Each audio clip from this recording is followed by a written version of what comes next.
Hi, it's me, Katie Shee. It's you, my favorite people on the internet, or should I say, the name's Katie Shee, and you're the bee's knees of the entire internet, and I will not hear otherwise. Hello, hello, hello, hello. Welcome, welcome, welcome. Hi, Mossy. Let me say hi to everybody. Darkshade, congrats on being first, and hello. Nin Nin, congrats on getting your daily egg. Welcome on in. Henry, welcome, welcome, welcome. Jalzan, hello. Zarlaxis, hello, and happy post-birthday. Mossy, hello, hello again. Jalzan has had a lovely Saturday of movies, lunch, and grabbing a friend for tonight's Star Wars game, which sounds incredible. There's going to be an assault happening on an Imperial production facility. I hope it goes well. They did lose a character during a coming-of-age ritual. Oh no! Oh no, the drama. I hope this assault goes way, way better for them. It's so good to see you all. I hope you're having a lovely time.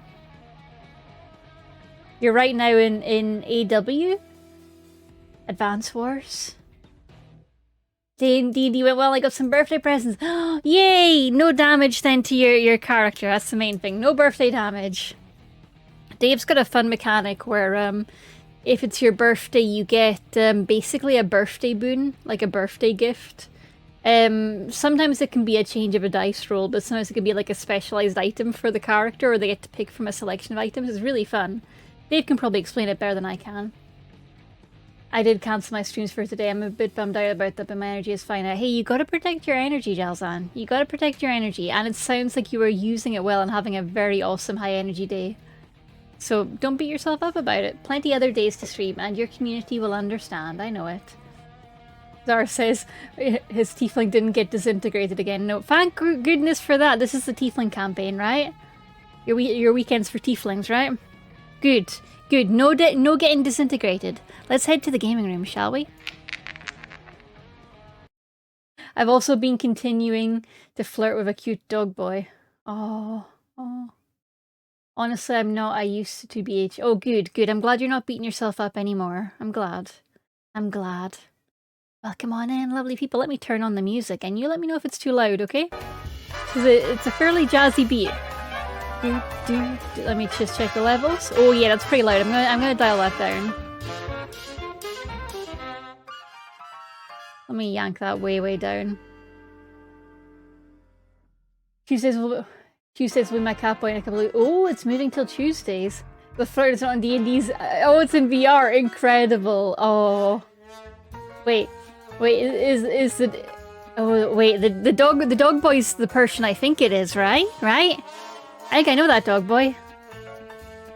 I think I know the person you mean. I can't remember if they're a dog boy, but it would fit. It would fit them. Pretty loud. Yeah, you got it. You got it. Yes, take care of yourself, Jalzan, and rest up. Rest up. I'm bad at taking care of myself. It's difficult. It's a skill we all have to learn. Yee. How's the music now? Is it okay? It's still looking a little loud to me, so... It's in the green and I'm in the yellow, so it might be okay. You let me know. I was telling... Yes, that is the person I thought it was. Hell yes! Oh, that's very exciting. I'm so glad the flirting continues. That's very exciting. So, yeah, you got it. Thank you for letting me know, Zara. So it's currently at 59. Let's crank that down to 50. In fact, I'm going to crank it to 45. There we go. There we go. Welcome on in, everyone. Today's game is Your Dry Delight. It's the 1920s, and boys are smooching. Hell yeah. Let me catch up on what Mossy's saying. Doodaloo. Oh, that's very cute, Mossy. That's very cute. I hope they have an amazing time hanging out with you. That's awesome. And good on you for taking care of people. Not an easy job, but it sounds like you're doing a great job. Well done. Those emotes are adorable. So, it's the 1920s, boys are smooching. Let's find out what's happening, other than the smooching. Oh, a new roomie, nice. Ah, what a lovely night. What do you say we go get a drink? Boss, that's the 5th time you've used that joke today. Well, it's your fault for making such a hilarious face every time.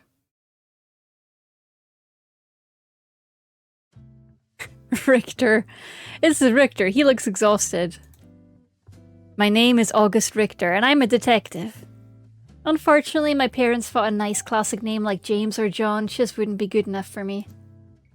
Everyone thought it'd be downright hilarious to call me July during my training, so I decided going by Richter would suit me just fine.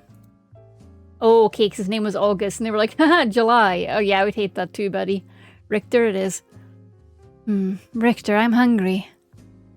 Didn't we just have dinner an hour ago, boss? Okay, this guy's your boss? Okay, Richter, alright, But my appetite for good food is never sated, just like my appetite for justice. Oh my god, okay, our boss is a pun lord. I'm already into it. Yeah, everyone's hot so far. We'll be going into VR soon as well, continuing my birthday times. Nice, sir. Enjoy. What do you say? Should we go get some cannoli? A fellow in Little Italy makes really fantastic, and I can click this. Little Italy. Little Italies are similar to Chinatowns. They hold large immigrant populations who preserve their culture, forming a little pocket in a city that resembles another country. The Little Italy in Cleveland. We're in Cleveland. I forgot to mention that part. Was established in the late 1800s. Today, in the 1920s, it's a popular historical district and home to a number of fine Italian restaurants and shops. Hell yeah, we love our Italian expat community. Boss. This is no time for cannoli. We've got a job to do. Richter is very pretty. I like Richter. Oh, Richter, always such a stick in the mud. This fellow right here is my senior partner, Leslie Clark. They were partners! He wears his hair long and has what you might call a girlish face, so he's seen more of his fair share of teasing too. But somehow absolutely nothing seems to faze him. It's the power of puns. Once you embrace puns, you become unstoppable. It's the law. We're talking about the other day too. Yes, sir! Yes! Oh. Have a great time. That's going to be so much fun. Case in point, he's worried about cannoli and we're supposed to be tracking down criminals. A true inspiration to us all. Alright, let's get down to business. Run through the plan one last time, step by step. You're still new to solo assignments, so I want to make sure you've got all the details down pat. Or you've just forgotten them because you fell asleep during our last meeting. How's that? That just means basically... Oh yeah, there we go. It's an older equivalent of come again, or what do you mean? Okay, using that lookup feature for the glossary for slang when you're setting a game in the 1920s, really clever. A++ game devery, I like that. Really nice for folks that aren't so familiar with the slang. Don't worry about it. I clear my throat, straighten my posture, and mentally pull up tonight's agenda. You and I are splitting up to gather information on Cleveland's illegal liquor business and enforce Volstead. Now, off the top of my head, Cleveland, we know what Cleveland is. It's a place in America, in Ohio, I believe. Ohio State. And Volstead is, I'm guessing, some kind of prohibition? Let's find out. By 1920, Cleveland, Ohio was the 5th largest city in America. I didn't know that. We're learning. I've seen a few games do that. Yeah. Some I've seen do it poorly, and some I've seen do it really nicely. But I like this version of it. During Prohibition, speakeasies sprang up nearly everywhere in Cleveland, and the Volstead Act was very poorly enforced. It was home to several infamous mobsters, both Italian and Jewish, such as Shonda Burns and Mo Dalitz. The famous agent Elliot Ness, renowned for bringing down Al Capone with his team of agents, the Untouchables, worked in Cleveland for a time and is buried there in Lakeview Cemetery. That's so cool. I bet the writers are from Cleveland. This is already feeling like a bit of a love letter. The Volstead Act, or occasionally just Volstead, is the informal name of the It is Prohibition! The act enforced the US... It prohibited alcohol. We know this. It was the cause of a major rise in organised crime in America. As time went on, more and more people began to ignore the act, law enforcement included. Finally, on December the 5th, 1933, not that long ago actually, I remember it well, the 18th Amendment was repealed, and America was free to drink once more. Do do do do do do do do do do. Hi, Seth. I know Genshin does it, Zara, but Genshin does it in a way that's kind of clumsy, where it shows a line of dialogue, and for every unfamiliar word they put a translation above it. But it feels clumsy, and I don't really know why. It just kind of feels like fantasy book syndrome, where it's like calling a rabbit a smurf. And it's like, that's a fucking rabbit. Why don't we just call it a rabbit? Why are we calling them smurfs? I'm heading to the speakeasy on Ness Avenue. You're meeting with an FBI contact to scope out some warehouses. Jinxie, hello. Welcome on in to 1920s Cleveland, Ohio. Welcome. I hope you're having a lovely day. Is the weather finally cooler for you, Jinx? Because on Friday it was still warm. And it's significantly cooled where I am. It's lovely and rainy and grey, and I'm living life. Leslie nods with his eyes closed, swiveling a little in his chair. Your boss might have a sleep disorder, my friend. Damn it, he'd better not be dozing off again. Hey, okay, I'm curious. What year were CPAP machines popularized? Because I think Leslie needs one. You will give me an egg. Doo-doo. Where's the machine? No, yeah, the process is cool, but what about the machine? What about the machine? Do-do-do-do-do. What year did they become popularized? I need the history. Oh, 1985. Okay, buddy, you've got like 60 years to wait. And they haven't invented Monster yet either. Oh no, Leslie's having a hard time. Oh man, no CPAP, no Monster. Just a lot of booze. Yes, it's cooler today. I'm so glad to hear it, Jinxie. Tershi, welcome. For tonight, my cover is Jack Vaughn, and I work for the city government. Yes, so you can say your job is helping civilians, and it'll be technically true, because you're terrible at lying. Why'd you get into this line of work again? We love a detective who's bad at lying. Hell yeah. I heard the agency needed detectives who didn't spend their payroll hours hunting for food. Richter, how cruel! You wound me! With a theatrical gasp, Leslie spins rapidly around in his office chair like my dry remark just sent him into orbit. Okay, I love my drama king boss. Oh, what, we need to hide our Digimon. We're not Digimoning today. Hey, Katomon! Return to the digital world! Boop, boop, boop, boop. There we go. Sometimes I wonder about what bizarre twist of fate landed us together. Here, hurtful remarks aside, it sounds like you're all prepared.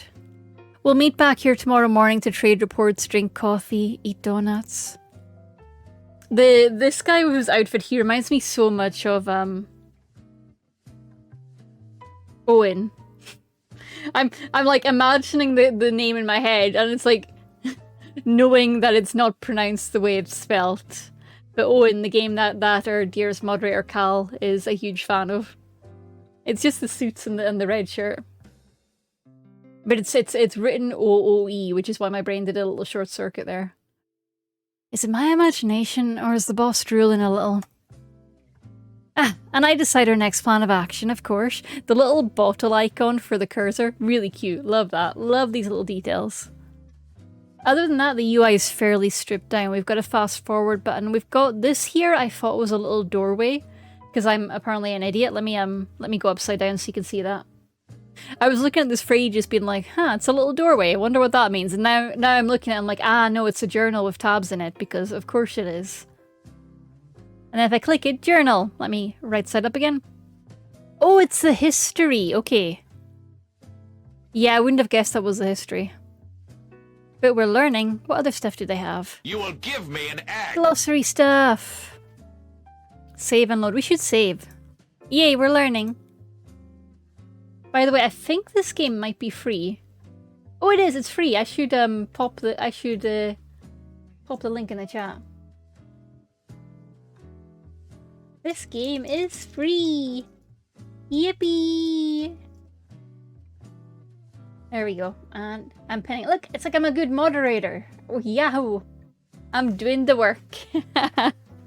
Proud of myself, giving myself all the pats on the back. Understood?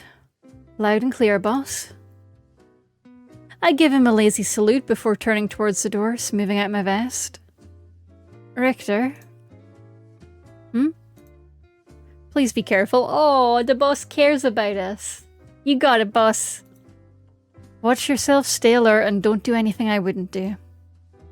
Like, Good job! good job, thank you, Zar. Yay! Good job for me. Oh yeah, manually unpin at the end of the stream. There we go. Like what? Skipping out on the job to get cannoli? I'm serious, Richter. You're my partner. I don't want you to be turned into Swiss cheese by a Tommy gun or something. Tommy gun is a gun that's big. A Thompson machine gun, a popular weapon used by both law enforcement agents and criminals during the Prohibition era. It's also big, I think. Pretty sure it's pretty big. He would use a food metaphor. So promise me you'll be careful, alright? I worry about you whenever you're off solo. Wait, what was the food metaphor? I got distracted by the Tommy gun. Oh, turn it to Swiss cheese by a Tommy gun. Okay, that is a food metaphor. So promise me you'll be careful, alright? I worry about you whenever you're off solo. Oh, okay, are we gonna flirt? Are we gonna flirt with Leslie? Or are we gonna not flirt with Leslie? Oh god, choices.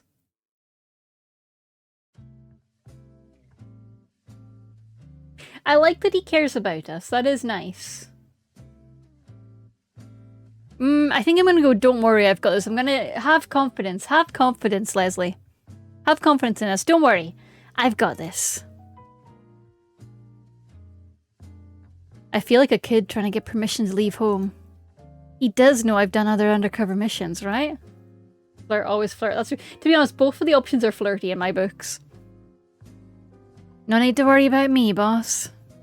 This may come as a surprise, but I can tie my own shoes too. This man's so talented. Oh, so you've been letting me tie them so I wouldn't get my feelings hurt? Richter, I'm touched. He flashes me a playful grin, although it doesn't do much to mask the concern still in his voice. I know him well enough by now to see through his masks, for better or worse. Unless there's anything else important, boss, I'm gonna head out. I'm gonna hit the bricks. Alright. Leslie pushes himself up from his chair, stepping over to get the door for me. I expect great things from your report tomorrow. With any luck, we'll be well on our way to making Cleveland a boring old town drier than the Sahara Desert. Your dry delight in the title is because everything should be dry because of Prohibition. I figured it out. I'm a smart cat sometimes. Doesn't sound quite so encouraging when I put it that way, does it? Can't argue there. God bless America, land of the liquor free. See you in the morning, boss. Give him hell, detective. He reaches out to ruffle my hair fondly as he often does. Oh my goodness. Okay. Okay.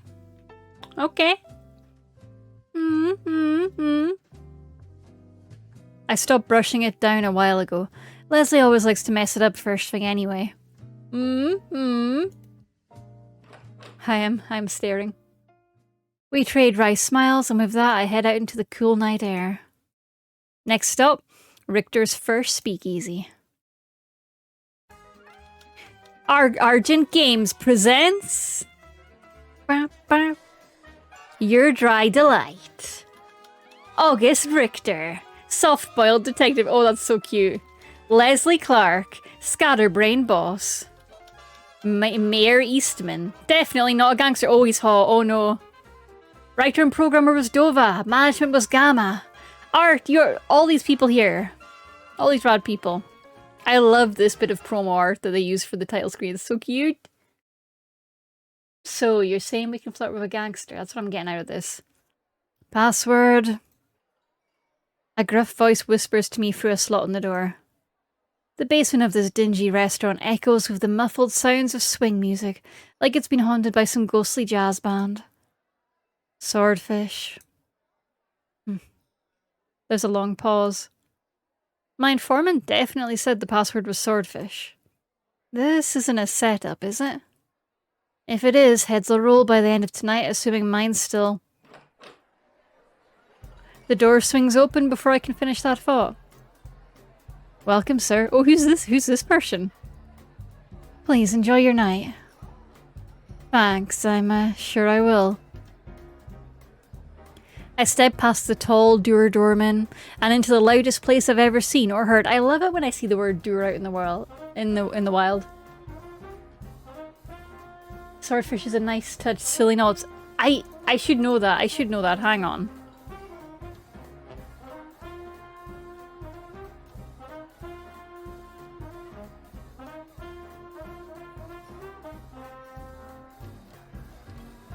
Oh, the Marx Brothers. Is the Marx Brothers? Yeah, I think it's a reference to the Marx Brothers black and white movie, right?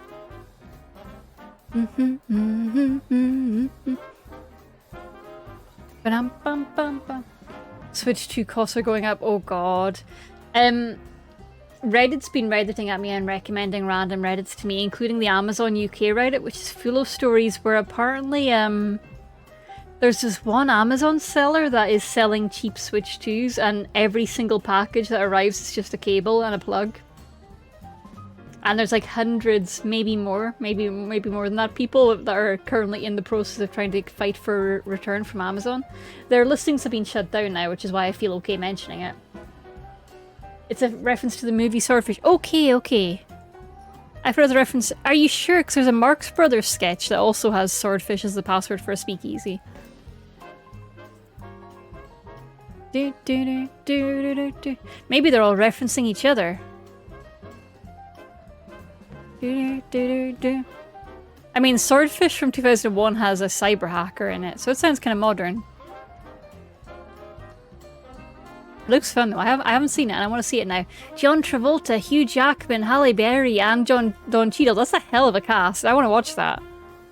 Adding that to the list. I stepped past the tall doorman and into the loudest place I've ever seen or heard. Smoke everywhere, deafening music, giant gaggles of dancers, loitering hopheads. Is that like Ned's? Oh no! The hophead is an error while running game code. Full traceback. Scriptburger Quark. Oh no, buddies. Oh, I'm so sorry. Ignore.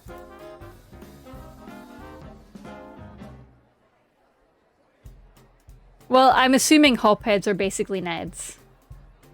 Flappers, we know that's the 1920s gals in the pretty outfits. Let me look up hoppers. Hoppers, 1920 slang. Oh, clodhopper. A ploughman. So basically the common folk. Clodhoppers. Also, yeah, I know it as like clods. You clod. How dare you be a clod? The movie is a reference to the Marx Bros film. I told you it's all circles. It's all circles and swordfish. Hi, pizza. Hello. Flappers posing in their risque skirts. Drunk saps trying to impress them. Well, sads are basically sad sacks. An idiot or a foolish person. It's a shortened version of sapskull, which takes its name from sapwood, soft wood. Flappers are a famous symbol of the Roaring Twenties. When women were traditionally expected to wear long dresses and be morally conservative, the flapper, a woman with bobbed hair, a short skirt, and a bold attitude, was backlash against this formal society. I love flappers with all of my heart. All this laughter and cheer makes you wonder what's so criminal about it all. Did someone say 1920s? Welcome to the Roaring 1920s, dear Geek Place. We are a detective trying to enforce prohibition. And there's cute boys everywhere we look. All this laughter and cheer makes you wonder what's so criminal about it all. But I guess it's not my job to ask those kind of questions. Oh, Richter, are you being swayed? After I wander around a little, weaving through the hooch-holding crowd, I end up loitering by the bar. So hooch is basically, homemade liquor. Oh yeah, bootleg liquor, there we go. The bartender's staring at me. I raise a brow to him, offering a silent defense. What, isn't it normal to come to a speakeasy and not order any liquor? No? His face is definitely saying no. When I hear Claude, I just think of Peridot. You Claude! I love Peridot. You will give me an egg. Oh, enjoy your daily egg, dear Geek Place. Alright, I'd like to order one of this special. This special comes out of Ed's bathtub, mister. During Prohibition, many people bottled their own liqueur at home, which is where you get the term bathtub gin. They often use their bathtubs in order to water down homemade fermented alcohol sinks. They often used their bathtubs in order to water down homemade fermented alcohol. Sinks were usually too small to fit balls. The resulting bathtub gin, it got mentioned, was usually disgusting. Bartenders and speakeasies often masked the taste by making cocktails, which became particularly trendy in the 20s as a result. Incredible. The bartender bellows out a laugh when I freeze in horror. Oh boy, don't worry, adds to the taste. I sure bet it does. Still laughing, he uncorks a bottle and pours me a glass of clear liquid, stuffing a lime slice onto the rim. It's like putting a fancy bow on a pile of horse crap, but I guess I should appreciate the effort. I lift the glass, taking a cautious sip. Man's gonna fucking die. I need to watch Steven Universe again. Always a good choice. Oh no, your egg's low. That's okay, the weekend is a good time to recharge. Spit or swallow? Wow, this game's giving us all the choices so early. We're gonna swallow. You will give me an egg. Jesus, that's bad. What does Ed do in his bathtub? He makes gin. Actually, I don't want the answer to that. As I hold my glass of God knows what and lean back against the bar, my gaze wanders around the crowded parlour.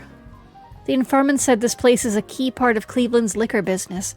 Apparently it's owned by mobster types. And now that I think about it, those guys over there look a little rough around the edges. They're not drinking or dancing, just watching the patrons.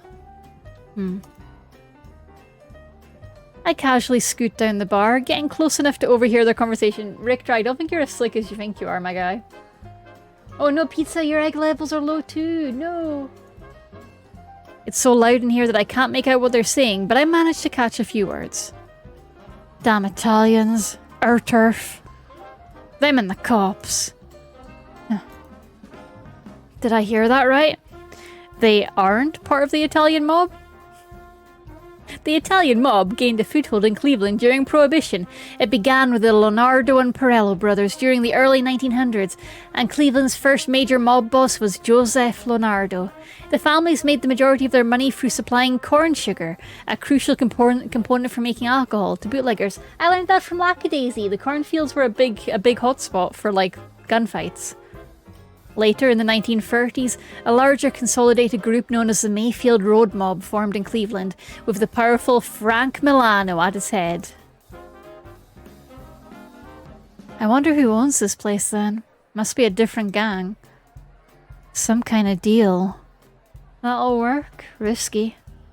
I strain my ears as much as I can, sensing the conversation's about to get even more interesting. Just one or two hints, maybe a name, come on. Only one drink for you tonight, my friend? A low, eloquent voice murmurs right in my ear. Oh, hi. Oh, hi. Is this... Oh, he looks kind of like Moderator Dave. I gotta smooch him. He got the Dave hair. I am legally obligated to smooch this man. I'm sorry. It's the law. It's the law. The choice has been made for me. He got that Dave hair. The culprit smirks at me when I whip my head around in surprise, offering a little wiggle of his fingers in greeting. Tall, suited and well-groomed, he has an unusually refined look to him. Is he offering to buy me a drink? Let's try and aim a little higher. Is there any better stuff? I could manage another drink, but not another one of whatever this is. I jerk my chin towards the mild rat poison in my glass. You don't like it, really? I've been told it's one of the best drinks here. One or two more and I promise it'll start growing on you. No, really, I like my tongue too much to put it through more of Satan's mouthwash. My dry comment makes the stranger chuckle, and he flashes me a wink. Oh no, he's cute. Lackadaisy, yes sir. I really hope we get the animated series one day. I want it. I know they're working hard on it. These things take time. Oh, so that's the problem? Well, never fear. I'll take good care.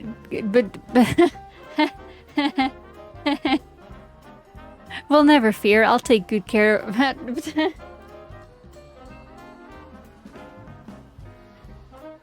Well, never fear. I'll take... Ah! Ah!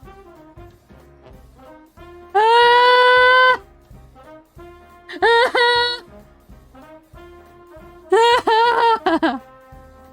Well, never fear. I'll take good care of that tongue of yours. What's that supposed to mean? Bartender! A fresh drink for the delicate-tongued gentleman. Oh, I'm delicate-tongued. And the usual for myself. He waves at the man behind the counter, who quickly nods. Oh, great. I can't actually get drunk, damn it. It's like this guy's here just to ruin my investigation. We'll get you fixed up with something that'll tickle your fancy, mister. Trailing off, the stranger raises one eyebrow at me expectantly. It was like John Clark or something was my code name. Oh, right, Jack Vaughn. Jack Vaughn. Jack, Not the name I'd have picked for you, but I still like it. Oh, what name would you have picked for me? Okay, you just asked that. Same brain cell! Ask me again after you've had a few more drinks. Oh god, he probably knows my real name. Oh god, have I been made? Oh god, gang, I might be made! Abort mission! As if on cue, the bartender passes a glass towards me and gently slides a steaming cup towards my companion. Is he just drinking coffee? Is that coffee? Oh, same brain cell! Thank you, Arthur. Anytime. He throws the man beside me a wily grin. I can't shake the feeling that I'm the butt of some inside joke, but maybe that's my detective's paranoia talking. You don't drink, huh? I wouldn't call myself a teetotaler, but I do like to stay sharp. Teetotaler being someone who doesn't drink. The etymology of this word is fuzzy and anecdotal, but may stem from a reduplication of the T for total abstinence. Teetotaler. I don't get it. A reduplication of the T?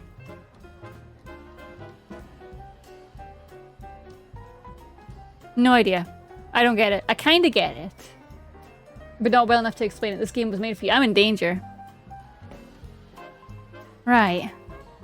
Well, drinking partner, since you've twisted me into this, who exactly am I toasting with again? The name is Mayor, and I'll endeavour to make sure you won't forget it. God, he's smooth. How the hell am I supposed to read this guy? If I didn't know better, I'd almost think he was trying to... L'Shem! L'Shem is a supposed to translate literally as to life in Hebrew. Oh, is he Jewish? Exclaiming some sort of toast, he clinks the cup against my glass. L'Shem. I mimic Mayor's pronunciation, and when he happily nods in approval, we both sip our drinks. Ugh.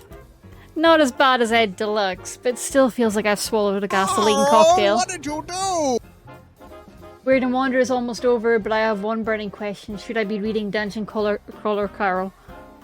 Everyone seems to be talking about it, so I do feel like it's worth getting in on at this point. The hype is so high for it that even I'm like, ooh, maybe I should be getting into it. Also, if you've already started it, then yes, absolutely. Absolutely. You've probably already started it, knowing you. It's a just sound like in Gaelic. Lehem. Let me Google that. I want to make sure I'm doing it right. Do.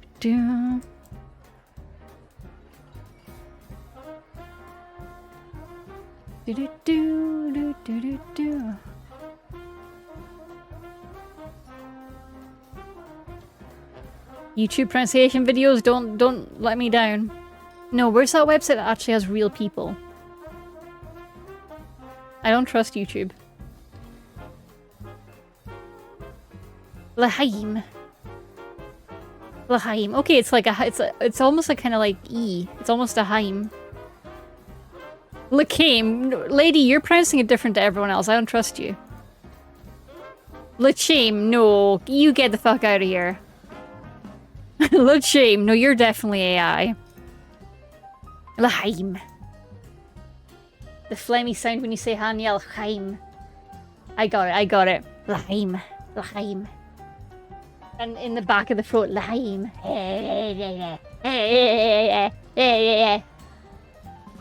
Like when you say Haniel. Thank you, Zar. added Meisho Doto and TM Opero to my island the second they met. They had a... I don't know what that means. Well, I don't know what any of those words mean, Pizza.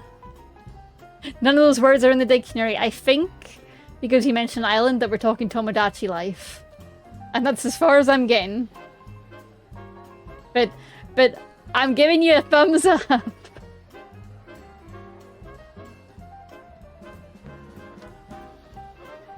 Why the puckered face, Jack? Not smooth enough for that tongue of yours? Mayor leans in closer, propping his elbow on the counter and gazing at my face. Oh, he's so smooth. Well, if he's hell-bent on being all friendly, maybe I can pull some information out of him. I bet he knows something. He's got that kind of smug air.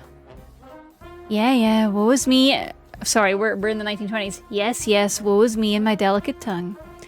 Really, where do they get this stuff? Is it all homebrewed? Surely there's a big cellar. Of course, why the biggest cellar in town, no less. Huh? So he does know. Now I just have to...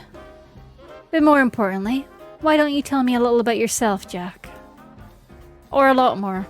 I promise you I won't mind. Alright, play it cool, Richter, play it cool. I can't rush this or he'll catch on. I'm nobody special, really. I keep civilians safe, serve the city and all that. His smirk deepens for some reason. He fucking knows me. I'm made, gang. I'm so made. Just another average fella here to relax after a hard day's work. Hoping to take the edge off. I'm being baited, I know it. Are you just gonna sit there and me all night or what? Well, I don't mean to be rude, but I have a sneaking suspicion that... You're lying. Huh? Impossible, he can already tell. Was Leslie right? Am I really that bad at this? Why don't you be honest with me, Jack? Be honest with you? I'm not. Mayor leans even more, this time snaking an arm around my shoulders and pulling me in close. I swallowed, trying to keep a hold of myself as his lips brush against my ear. He can't know. There's no way he knows. You're really a Simcha, aren't you? Simcha? Confused, I steal a side glance at Mayor, and his eyes glimmer back at me mischievously. A pimp, of course. Oh no, but blah. What?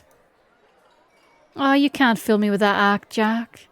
I saw you looking around earlier for any attractive girls, subtle as a train wreck. Lord have mercy. If I have to pretend to be a pimp, I think I'll just run out the door instead.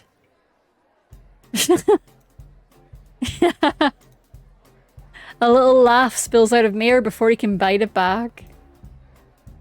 Care to tell me what's so funny? Just teasing. Forgive me, I didn't mean any offense.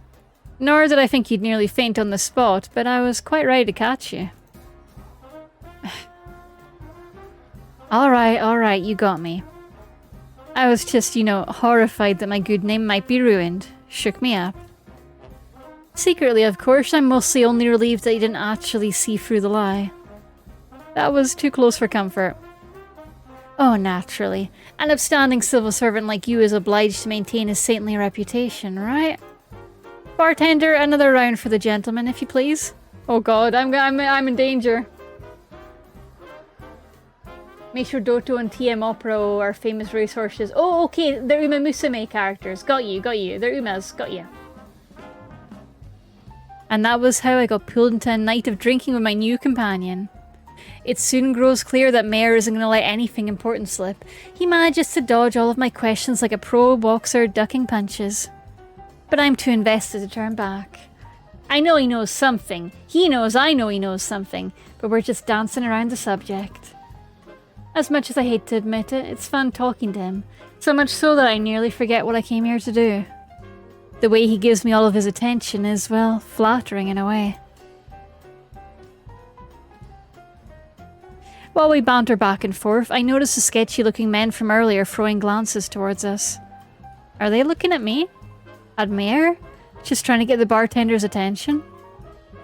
I can't tell, but I've got a feeling we're being watched. If you don't mind, Jack, I have a question for you. An elbow nudges against my side, interrupting my thoughts. A question? Sure, I'm all ears. Unlike me, I only have the 2 cat ears, no human ears. I turn my head back towards Mayor, only to see him press close to my side. Our cheeks are nearly brushing together, uh-oh. You wouldn't happen to be looking for underground work, would you? My heart skips a beat. He's finally bringing it up? You could say that, more or less. Well, in that case, how about we make a deal? I'll trade you a little business information in exchange for something on your end. He whispers conspiratorially to me, lips curled upwards in a sly, daring smirk. Oh, Richter, boy, you're in danger. You're in so much danger. Something, huh? What kind of something are we talking about here? Oh, I'm so glad you asked. His breath lightly tickles my cheek. For a second, my focus gets a little hazy. All I can see are those sparkling green eyes. My mind races through all the things he might want from me. Things I'd normally never think of. Definitely never thinking about it. Definitely not. Until... bring me a cassata cake. A cassata cake? A cassata is a traditional cake from Sicily, Italy. It consists of sponge cake, ricotta cheese, and candied fruits with various types of icing. However, a different type of cassata gained popularity in Cleveland, Ohio in the early 1920s.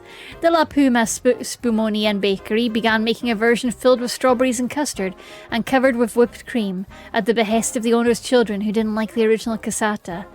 This variation became known as the Cleveland Cassata Cake, which is still made in Cleveland today. That sounds fucking delicious. I want 12. A cassata cake, the type from Frank's Bakery on the east side. Almost certainly not kosher, but I won't tell if you don't. I've heard they changed the recipe to something simply amazing, but let's just say I'm not very welcome in that neighborhood. Not exactly the offer I was expecting. A cake, right. I'll think about it, no promises. Playing coy, are we? Very well, I see how it is. He exhales a small laugh that brushes my skin again, sending a little tingle down the nape of my neck. Please, think it over carefully. And if you decide to accept my offer, come back here tomorrow night. We're coming back with cake. Started Code Geass recently, I've been enjoying it, but why does everyone have the proportions of Slenderman? It's the style of the time. It makes me quite nostalgic to see it, honestly, but yep, that's just how it was. Yaoi adjacent proportions. How does that sound, Jack? I hesitantly nod. Can this wise guy really be part of some criminal outfit trading information for cakes? Perfect. It'll be plenty worth your while, so keep that in mind. When he finally pulls back, I subconsciously exhale the breath I didn't know I'd been holding. No matter how I look at it, he's acting sweet on me. He's flirting. To be sweet on someone is to have a crush on them, or strong affection for them. Of course, it's not like anyone would notice, crowded as this place is. Do you happen to have a favourite kind of drink? He casually throws another question out, catching me off guard. I want to have it ready for you tomorrow night. That's awful nice of you. Well, my favourite drink, I guess that'd be... I'm gonna be honest and say, I don't know, something sweet. Something sweet to mask how bad it tastes. Mayor stares at me in stunned silence. Whoa, what's with that look? A small choke sound leaks from his throat, the kind you'd make when you're stifling a laugh. He's razzing me again, isn't he? Teasing! To razz someone is to heckle or tease them. It comes from a shortened form of raspberry, in the sense of a contemptuous sound. Yes, of course. Something sweet, I understand. I'll make sure to take excellent care of both you and your refined palate. You're acting like I've already made up my... Hey, you're leaving? Mayor sips the last of his coffee and pushes it away, smoothing his hair back with one hand. I'm afraid so, Jack. I've got some business to attend to, but I do hope I'll see you tomorrow. Oh, And tonight's drinks are my treat as a small token of thanks for your delightful company. This is not a gift I wanted. It's because the character design was done by Clamp. I didn't know that. I've not actually seen Code Geass. But that makes so much sense. Yeah, Clamp is all about them skinnies. All the long boys, all the long gals, everybody long. Stretch them out like spaghetti. That's Clamp. Stretch them out like spaghetti and give them the best clothes you've ever seen in your life with all of the ruffles. That makes so sense that makes so much sense when I think about how many ruffles are in Code Geass. Of course Clamp is responsible. I should have known from the ruffles. With a last knowing wink, Mare steps away from the counter and slips into the crowd, mingling with the drunken sea. You've not seen it? I haven't. I know. The closest I've seen is AMVs. Dave's seen it all, and all of my friends have seen it. So at this point, it's like half folk memory. Katie, I have it all on Blu-ray. I probably have it on my NAS. We gotta watch it. I gotta watch it. It's too long for a visiting one, I believe. I know Dave got through it in like a couple of days, but Dave watches things fast. We gotta watch. I do gotta watch it. It's got all the things I love: boys in love and giant robots. He left so suddenly. I wonder what business he's attending to. Well, never mind. I guess that includes tonight's investigations. Whew, what a ride. I stagger off home, wibble wobble. I leave the speakeasy unsure whether Meyer pulled one over on me, or if I actually pulled one over on him. He sure is something, that Meyer. No one's ever swept me into their pace so fast before.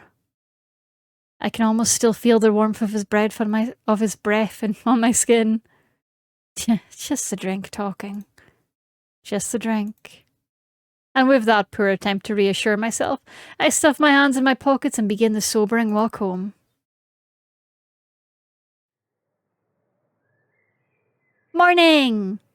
The gentle chirping of birds outside the window. The laughter of children on their way to school and me with a pounding headache. The blinding sun. Ugh. Why is our office so goddamn bright? I slept in the office? Buddy, do you not have a house? Oh no, buddy. Oh, my head. The things I do for this job, I swear.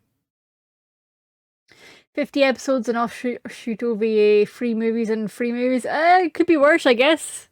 Could be One Piece. Pizza Hut, Kentucky Fried Chicken, Pizza Hut. That's all I think of every time I think of Code Geass. As I sit in the chair, sipping my morning coffee and trying to ignore this horrible hangover, my eyes drift up to the clock. Leslie's even later than normal. I hope nothing's wrong.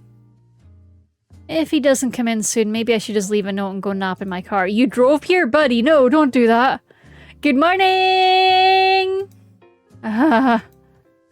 As if I'd summoned him from the bowels of sunny hell, Leslie suddenly burst into the office. 5 movies. Okay. In one hand, he's holding a stack of paperwork, and in the other... Is that a cake? Fresh from Frank's Bakery. I tell ya, these folks really nailed the whatever this is. Leslie reaches into a paper bag to grab a piece and happily stuffs his face, chewing away with relish. That's the exact same cake Meyer asked for last night, isn't it? Is this some kind of conspiracy? Is every man in Cleveland eating these cakes except me? Oh? Pausing, Leslie leans in to peer at my face, frowning gently. You look a little under the weather, Richter. Your hair's all messy too, and I haven't even got my hands on it yet. They did an Evangelion movie thingy. Oh, so like there's a couple of recaps. You could just watch the movies. I kind of want to watch the OGs, you know? Wasn't an abridged style parody of Code Geass that created the Amatsup. I feel like that's correct. That feels correct to me.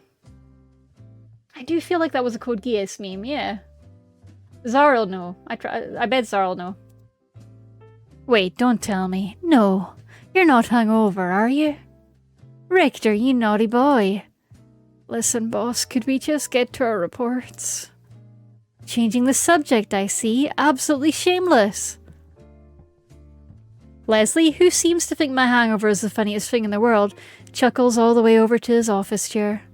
Yeah, laugh it out your system while I sit here hoping for a spontaneous eclipse. I'll let you start off then, my little partying partner. What did you find out last night? In between shots, that is. Ahem. Well, from what I heard, it sounds like the Italians aren't running the speakeasy or even most of the liquor business. If I had to guess, it's either a big street gang or the Jewish mafia. The Jewish mafia? It's true, they've been growing in size around here lately, or so I've heard. What makes you think it's them, though? I heard a couple of fellows talking about the Italian mafia as competitions, so it can't be them. After that, the man I drank with, he was Jewish, and I have a pretty strong feeling he's some kind of mobster. Oh, tell me more. Perking up curiously, Leslie props his chin on his hands and leans forward to gaze at me from across his desk. He's got a bit of whipped cream on one corner of his mouth, but I pretend not to notice. Guy said his name was Mayor, for starters. He was well dressed, a little too confident, and... Should I tell Leslie about the flirting? I mean, he doesn't really need to know, and I'd sort of like to enjoy the memory without being scolded, but... And... I'm not going to tell him. And he seemed important. I think he's important. Maybe a spy, maybe an assassin, not sure. Important. Why do you think he was talking to you? Beats me. Maybe he just wanted a drinking partner. Leslie drums his fingers on his desk, frowning thoughtfully.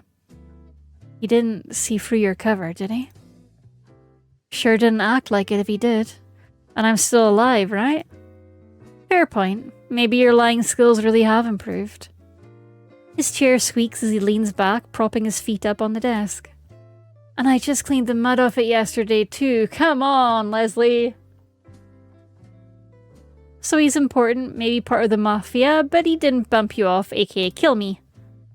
It's thought to have roots in early underworld criminal slang, likely coined in the early 20th century. The more you know. What do you plan to do about him? I was getting to that. Oh, I'm listening. He gestures for me to continue. Mayor offered me a deal for information. A deal? You're serious?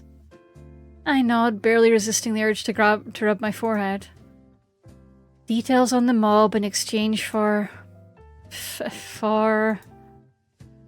This is so ridiculous I can barely say it out loud. In exchange for a cake. Huh. Oh, come off it, Richter. Tell me what he actually wanted. I know you're trying to get revenge for me teasing you, but... I'm being serious, boss. He wanted a cake. Pointing at the paper bag that holds Leslie's half-eaten breakfast, I put on the straightest face I can manage. It's from the neighborhood around Little Italy, right? Obviously that place is owned by the Italian gangs, so he can't get too close. But as for why he wants one... I've got no clue, boss. Maybe a kid at home who likes them. Sweet tooth, forbidden fruit. It reeks of a setup, Richter. Isn't that obvious? Leslie wrinkles his nose. About the reaction I'd expected, and really not an unfair one. I've thought about that, believe me. But if it was a setup, why would he invite me back? Wouldn't it have been easier to get rid of me right there? And he could have made his offer sound more serious, too. Anyone with half a brain would be suspicious. That's true, I suppose. I still don't like it, though. Not one bit. He lets out a heavy sigh, sticking a hand into the bag of his cake and tearing off a piece to idly munch on. Well, while you were having the time of your life last night, I was chatting with Mr. FBI. Apparently, one of the city's politicians is hosting a big party at the hotel tonight. Thanks to our contact, I've got us passes inside. Because you know what's going to be at that party, my dear Richter? A lot of liquor. A hell of a lot of liquor. Probably provided by the main source in Cleveland. Leslie and I exchange knowing looks. I can already see what he's getting at. I have enough leftover focaccia to make French toast in the morning. You geek place, you're living the dream. My A2 frames arrived and I finally framed my art. Yes, sir! You gotta share photos of it framed. I bet it looks so good. So you want to scope it out for information? It's a good bet and a safe one. Once folks get drunk, there's no telling what kind of juicy information we'll get out of them. And we are about to head into a quick ad break. The ads are going to run, so get yourselves a drink of water, take your meds if you haven't taken them already, maybe do a little stretch if that feels good, and I will see you back shortly once they're done running. Alright, back in a tick. The ads are done and we are back. Welcome back, everybody. It's a good bet and a safe one. Once folks get drunk, there's no telling what kind of juicy information we'll get out of them. If we're lucky, some of it might even be related to our case. I wouldn't count on it. We snicker. In our line of work, both of us have seen our fair share of these ritzy orgies. Ritz, later Ritz-Carlton hotels, which were famously opulent. The famous song Puttin' on the Ritz, written in 1930 by Irving Berlin, takes its name from this phrase. I think you should come to this party with me tonight. With your smarts and my good looks, we're bound to find something out. And if you want my honest opinion... Leslie goes thoughtfully silent for a moment then, and a more serious look darkens his brow. I think this rendezvous at the Speak is too risky. The Speakeasy. Even if Mayor doesn't mean you any harm, any other mob types around there might not feel the same way. But I also don't think you're green enough to walk into a death trap. Gee, thanks, boss. When I roll my eyes, Leslie offers me a soft, affectionate smile, the kind he only puts on once in a blue moon. Aww, soft boy. I'm heading to the party either way, but I trust your judgment, Richter. You can decide for yourself where to go tonight. Oh god, choices ahead. What'll it be? As much as I hate to disappoint Leslie, my instincts are telling me the Speakeasy's worth a gamble. It's a risk, no doubt about it, but one I feel I have to take. Shifting out of my chair, I approach Leslie's desk and lean over it, giving him a firm look to show my conviction. Sorry, boss. I'm gonna try my luck with Mayor. There's a lead there, I just know it. Like I expected, Leslie doesn't look too thrilled by my choice. But true to his word, he soon lets out a good-natured sigh. Heartlessly leaving your partner in the dust. So this is what it's come to, eh? Fine. I'll just enjoy the free party food by myself. Not even gonna bring me back a sandwich? Ask your new friend for one. Leslie huffs, and I snicker a bit at his playful sulkiness, although I have to wonder if a little bit of it isn't genuine. Alright. But if you go, promise me you'll station a few officers near the Speakeasy, just in case something goes wrong. You never know when trouble might pop up. Yeah, that's fair. I'll make the calls this morning. Good boy. Oh my goodness, good boy. And I won't worry. Well, I'll worry less about you. He reaches out to ruffle my hair. Luckily, it was already messy, so he can't inflict much more damage. Now, let's cannonball into that stack of paperwork. Been looking forward to it all morning. We spend the rest of the day going through reports, most of them related to Italian gang activity on the east side. Buddy, you have to go get the cake. What about the cake? It doesn't exactly put me at ease for when I leave the office, heading towards Little Italy to pick up Mayor's cake. You really shouldn't leave that to the last thing. The bakery's going to be closing. What if they're sold out? I keep picturing his face, and my mind wanders to how he might react when I hand this to him. Will it really make him happy? Aside from those distracting thoughts, though, my bakery trip is an uneventful one. Prized cargo in hand, I end up at the Speakeasy just as night's settling in. Welcome, sir. Please enjoy your night. The doorman gives his customary greeting, and I casually nod while stepping past. Here I am, a detective on a risky job, shuffling into a Speakeasy with a cake in a paper bag like some kid holding on to his school lunch. Not my finest moment. The place is packed full, just like last night, which means I can't really pick Mayor out easily. I guess if I hang around the bar long enough, maybe he'll show up. Oh, it's Mr. Jack. A coarse voice, different from Mayor's, growls out behind me. I turn to see one of the rough-looking men I'd noticed last night staring at me suspiciously.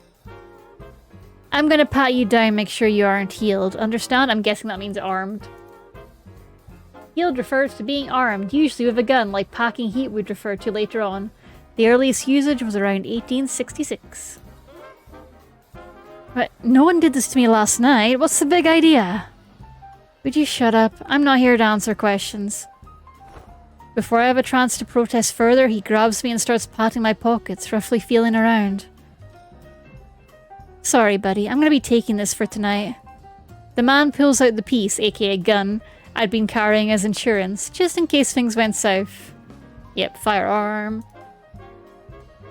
Well, now I feel even more like a defenseless kid. Great.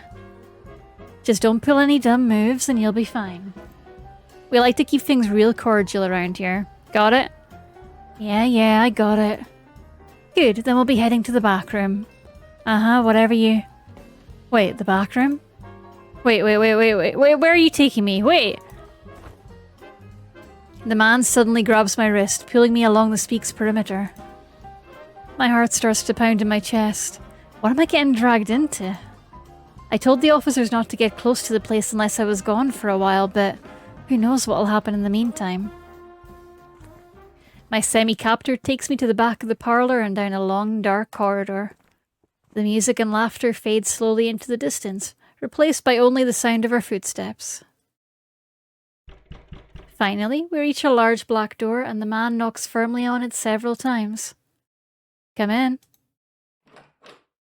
Oh, books. The door opens into a warmly lit, spacious parlour. Not exactly the scary, dank room I'd been expecting. And there, in the middle of a lush couch, sits a familiar tall man. Mr. Eastman, your friend's here. Yes, I can see that. Wait, you said your name was Mayer. I think you said your name was like John Mayer or something. Thank you for bringing him in.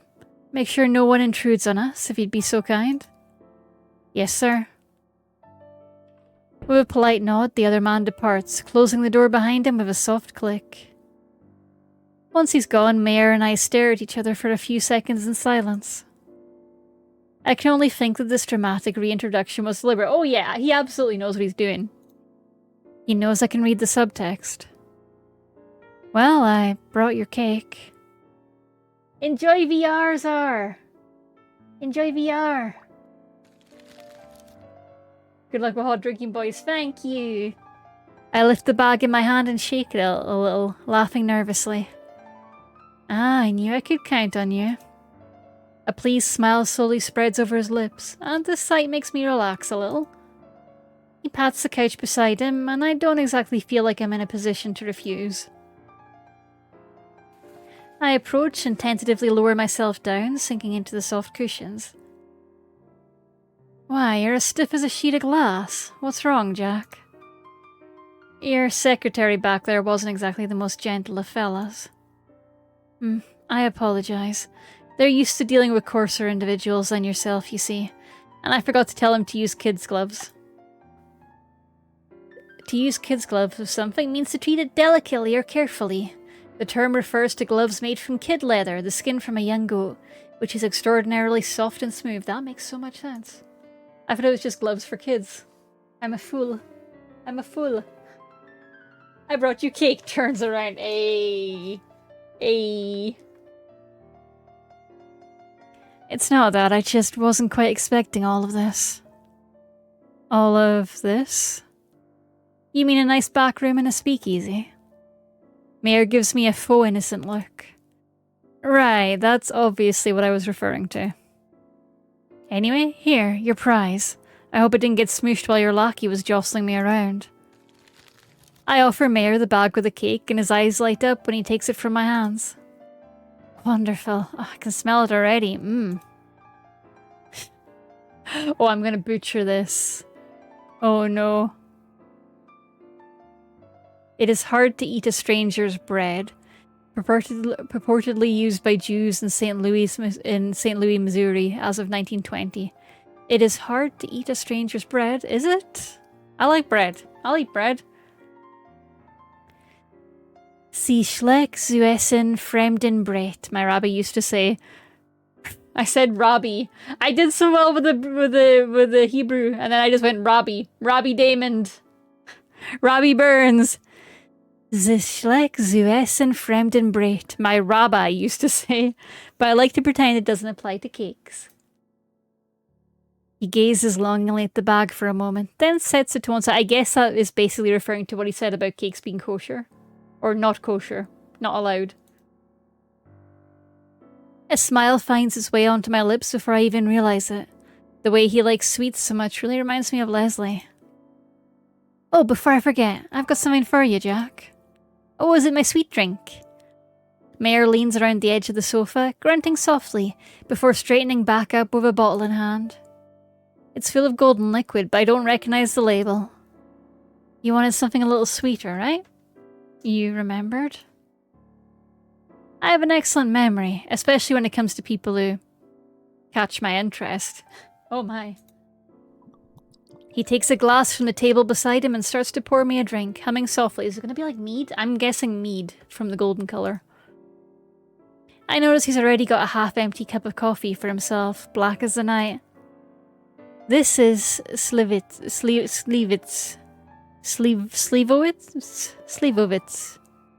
is Slivovitz, sweetened with honey.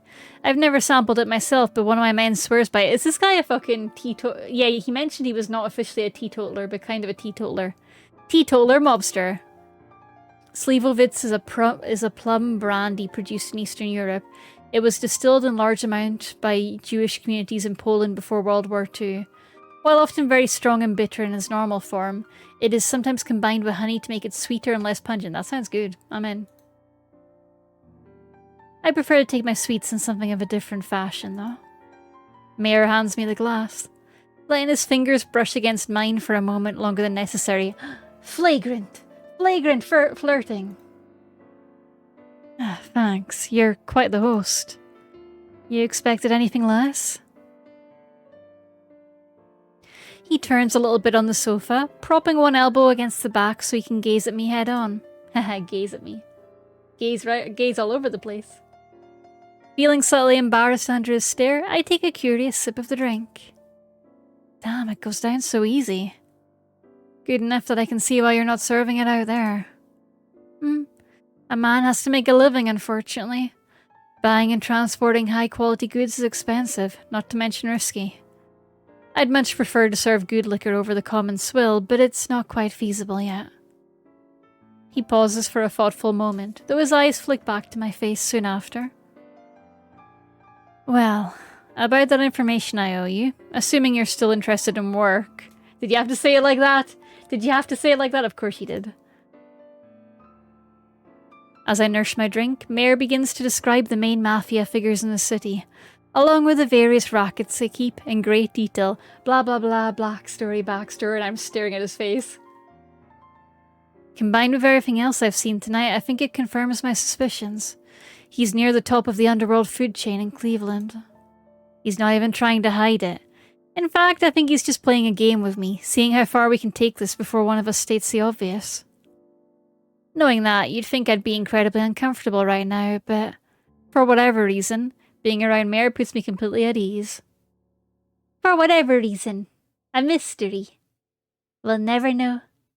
A mystery for the ages. Yippee! Maybe it's his disarming, casual mannerisms, or the soft and smooth way he speaks. There's nothing aggressive or thug-like about him. He's perfectly composed. Occasionally he shifts on the sofa beside me, brushing my leg with his own in a way that can't possibly be an accident. Oh, I'm in danger. This is Will Detective. She is on the case. I'm a detective. I'm so good at solving crimes. The boys, they wish to smooch. I can't tell what's going on behind his twinkling green eyes, but there's something playfully devious about the glances he keeps giving me.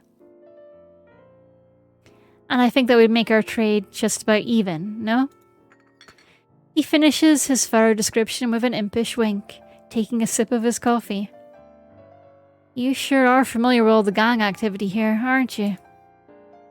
If I didn't know better, I'd almost think you controlled some of it yourself. Me? Me?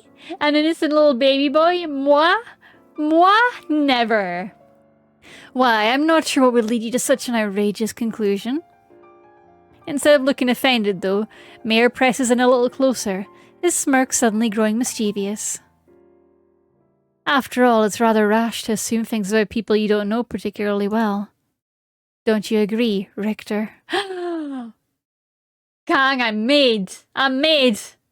Wee wee wee wee wee wee!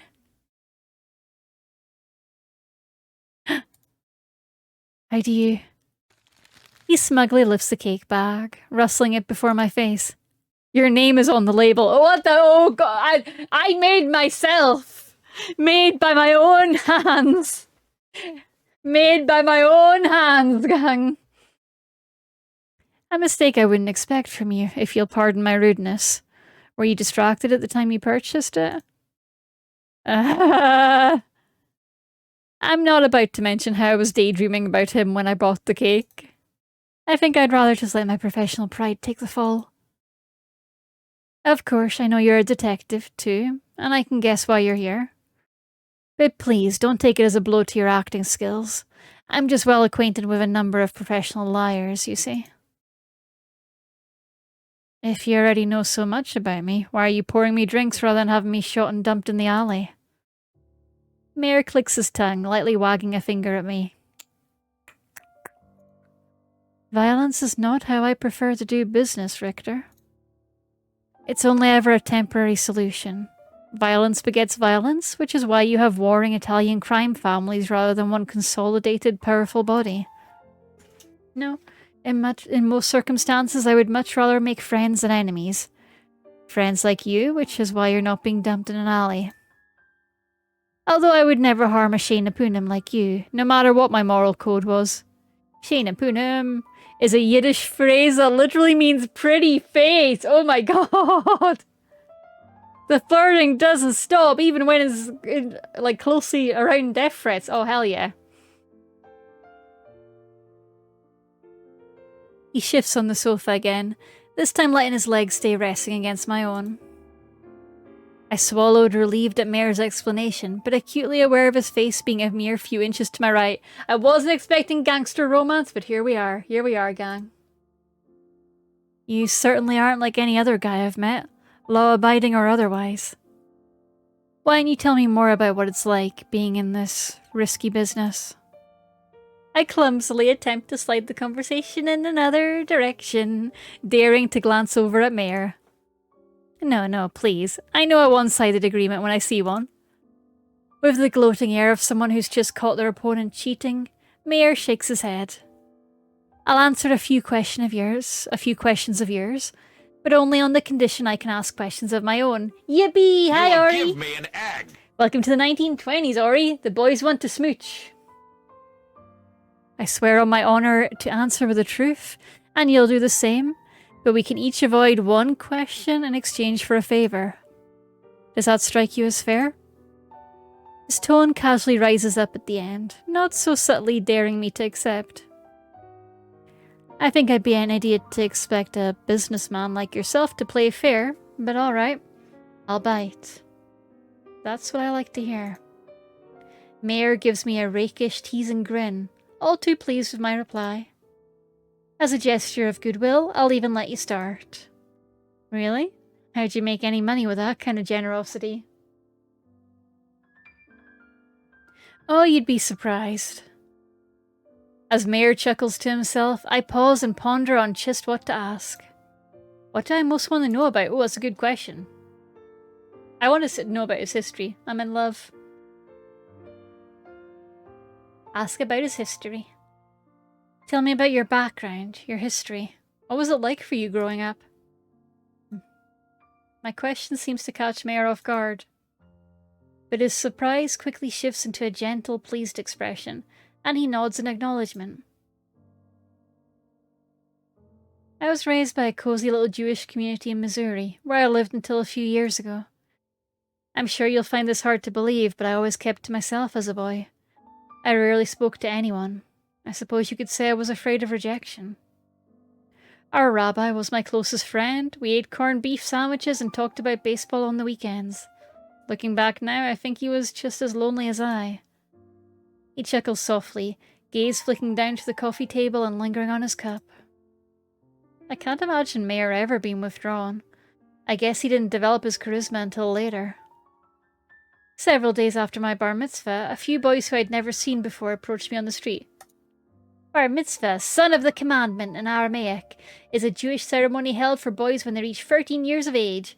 Beyond serving as a coming-of-age ritual, it also marks the time a Jewish boy is obligated to uphold the commandments. The first ever bat mitzvah, the equivalent ceremony for girls, was held on March 18, 1922 for Judith Kaplan, the daughter of the founder of Reconstructionist Judaism.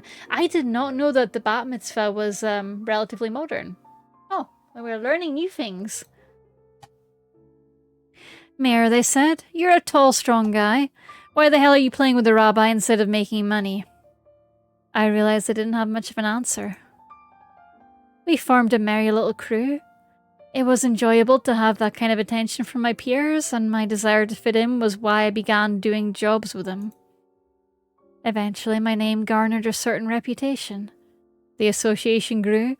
People started looking up to me, and somehow I ended up on top of it all. Accidentally, a mob boss. Whoopsie. Mayor's eyes returned to me. I feel like that story's got to be missing a whole lot. I can't really read the true emotion behind them. Nostalgia, regret, or satisfaction. The rabbi. You know whatever happened to him? We don't speak anymore. He gave me one of those brief, thin-lipped smiles, the kind you only show to be polite. Again, it's hard to see through what it means, but I can detect a little longing in his voice. You know, I'd always separated mobsters from real people in my head, like you were all just monsters who'd lost your humanity. But listening to you talk, I guess it makes me realize how we're not so different after all. We're not so different, you and I. We don't speak anymore, now we use a ball gag. I was gonna go down that route, but I honestly think the rabbi probably noticed that he was getting involved in gang stuff and was like, well, can't support that, goodbye, son. I twirl my glass between my fingers, unsure if it was the knowledge if that knowledge makes me more happy or grim.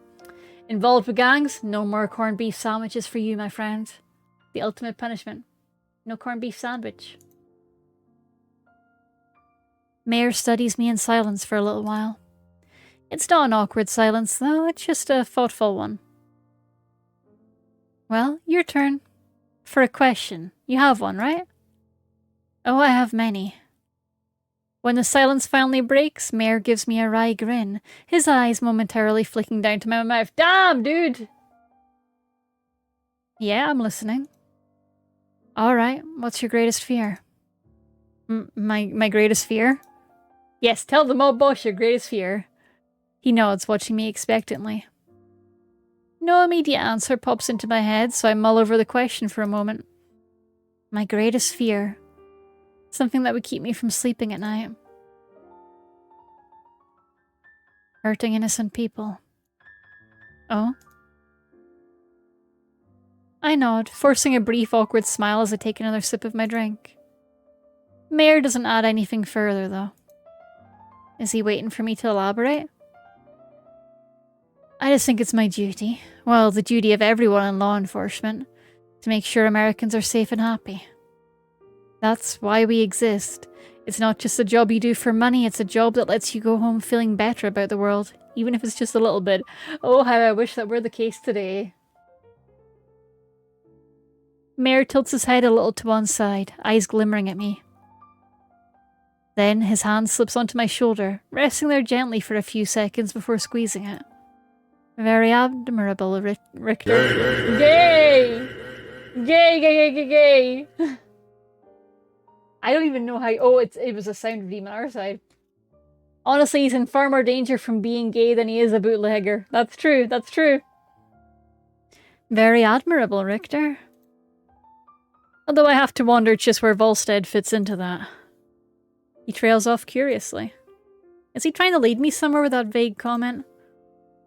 Well, it's your turn, isn't it? Why don't you ask me something lighthearted? I don't mind if you get more personal. Oh! He leans in a little more, hands still lingering on my shoulder. I I can smell his light cologne and the subtle, earthy scent of coffee. I've been trying desperately to keep my nerves under control, but it's getting harder and harder the more Mayor teases into my personal space. Oh god, okay. Oh no, these are both good options. We can ask if he has a lover, or we can ask what his favourite activity is. Oh god, I don't know. Hang on, poll time.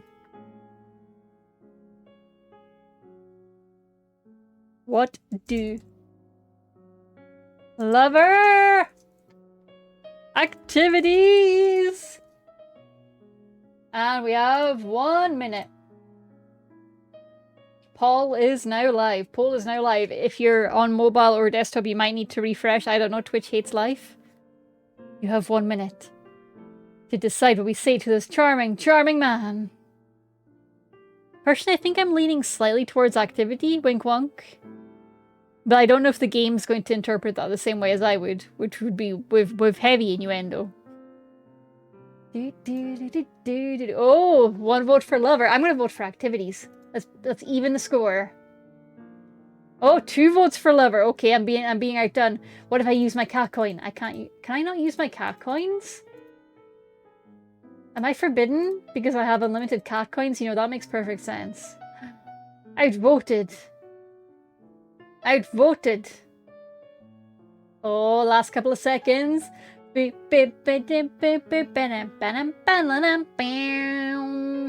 ended the tune too early. Okay, lover has won. Fine. You win, gang. Ask if he has a lover. Do you have a lover? A wife? You must, right? Being the cat's meow and all. No. Mayor responds casually, offering a little shrug when I shoot a glance over at him.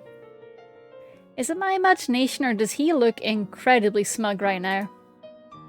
Why are you wearing that expression? Are you so very surprised, or maybe you're relieved? No, just surprised is all. I really didn't think you'd still be a bachelor. And why is that? Because I'm the cat's meow? Can we just get on with the next question? Pausing, Mayor makes a show of tapping a finger against his bottom lip, turning his eyes towards the ceiling. It's such an obvious display that I know for a fact he's already got his question picked out, and he's just toying with me. I drain the last of my glass in an attempt to act casual. Don't be suspicious, turning my head away slightly. Ah, I've got one. What memory do you have of your first kiss? Please describe it in great detail. Oh no! It's the virgin trap! I nearly choke on my drink. So this is what he was planning all along? The ultimate move! I'm listening, very attentively. Hold on, Darn it, I know this is what he wants me to say, but... It'll be a cold day in hell before I tell this guy I've never properly kissed anyone before. Can I just trade the favor? Oh? Don't feign surprise, you bastard! In that case, I suppose I'll take you up on that favor right now. I reflexively squeeze my eyes shut, sucking in a breath. Am I about to get smooched? I might be about to get smooched. I hope so. Or shot. Enjoy the live show, dear Geek Place. Have a great time. Bye-bye. Have fun. It feels like my chest is going to explode. Richter? What are you doing? I reopen one eye to see Mayor staring at me quizzically. I thought he... No, of course he wouldn't. He's too much of a gentleman. I like how I'm like, it's not like he's straight. I'm like, he's too much of a gentleman. Too nice for that. Just a little dizzy from the drink. So what do you want from me for the favor? Well, you'd probably think me a fool for saying this, but... Reaching for the bag at his right, Mayor lifts it up and sighs happily, slipping his hand inside to unwrap the cake. I'd like you to share it with me. Cake! Share the cake? He nods, pulling back the paper wrapping to reveal this delicious-looking spongy white dessert. I'd feel guilty enjoying it by myself, especially considering you brought it for me. So I would prefer we savor it together. Does that sound agreeable? Haven't had a thing since lunch, so you're asking the right guy. Should we just cut it in half or what? No. You're going to feed it to me. Oh my god. Oh my god. I blink at Mayor, unsure if I heard him correctly. He gazes back at me calmly. I definitely didn't mishear that, did I? If you want then, should I get a fork or... That won't be necessary. No! With my hands! With my hands! Come, take a bite. Mayor offers the cake to me, along with a daring raise of his brow. Hi, sus! You join us in a very sus time, fittingly. Welcome on in, lovely. Good news, I'll be going to my first Comic-Con in July. Pizza, that's awesome. I hope you have a great time. And that's very soon. Just like one month and a bit away. I hope you love it. Have a great time. Take a bag. Make sure you take water. And maybe a little like folding bag so you can pick up goodies. Maybe take a little cereal bar. Always take deodorant to cons. Deodorant, water, a packable little bag, and you should be good to go. Maybe a cereal bar or some sort of snack like almonds or something if you run out of energy. And you will have a great time. Enjoy! Are you going to get all furried up for it? Are you going to be wearing furry stuff? Because usually there's a ton of furries at Comic-Con. Good times with good people. I feel like I just walked right into a trap. But I knew that from the beginning, didn't I? And I came here all the same because I wanted it to happen. I take a small bite of the cake, letting the fluffy sweetness rest on my tongue. Then, Mayor gently curls a finger under my chin, gradually closing the distance between us. Uh-oh. I don't have a fursuit yet. Yeah, but you have ears, right, Pizza, and a tail? You can still go partially furried up if you want to. There'll be plenty of other people in the same boat. Super duper common to see people at these type of events that are just kind of going part way while they save up for a full suit. So don't feel like you'd stand out if you want to dress like that. You'd probably fit right in. But failing that, you can always pick up stuff at the con, because in most Comic Cons there's usually some fursuit sellers doing little bits like ears and tails that you can get on a budget if you can't afford a full suit. I believe in you. His chest presses against mine, pinning me to the back of the sofa. There's no need to be embarrassed, Richter. Oh, also, if that doesn't feel comfortable, what you could do is you could do like a casual cosplay of one of your characters and just kind of wear the same outfit they would wear, while still keeping it kind of human. If that seems fun to you, that can be a really fun way to get your cosplay on. You can do the same for your favorite characters if you'd want to do like a more casual cosplay of them. I have Tails and one of those realistic animal masks from Amazon. I mean, that sounds pretty fun to me. But it does depend on the audience. Like, some of the smaller Comic-Cons, it might be that the furry community will be in more of like a side pocket. So you might want to like keep it in your bag and only wear it once you've found your people. But either way, it'll be a good time. Or keep it in your bag, sorry. There's no need to be embarrassed, Richter. He breathes those words against my cheek, pulling my jaw down ever so slightly to part my lips. Smooches? Smooches! Yippee, smooches! Wow, he looks so much like Apollo Justice at this angle. Slowly, delicately, he covers my mouth with his own. Is this Apollo X Phoenix right? Is this Justice right? The sweet flavour mingles between our tongues, but my head feels so foggy that I can barely think about how it tastes. Did he spike my drink, or am I just drunk? Mayor teases me with maddeningly light, soft kisses, pulling back a little bit each time I start to press forward. He's really trying to provoke me, isn't he? Well, it's working. I bite down hard on his lower lip, exhaling a hot, impatient breath. I'm a brat. Okay, yeah, that fits. I'll probably cosplay Jotaro. I have the hat and hoodie based on his outfit. That sounds really fun. Have a great time, Pizza. I look forward to hearing about it. Yeah, tear sheet. Oh, that emote is perfect. That emote is so perfect. I love it. Where's my Katie blushy at? There we go. Blushy Katie. Momentarily, his chest presses harder against mine. His kisses suddenly grow more aggressive, hard and deep, so intense that I have to gasp for air whenever I can. I pull his coat off his shoulders, grasping needily at his t-shirt, letting my hands wander all over his powerful body. He got that mobster body.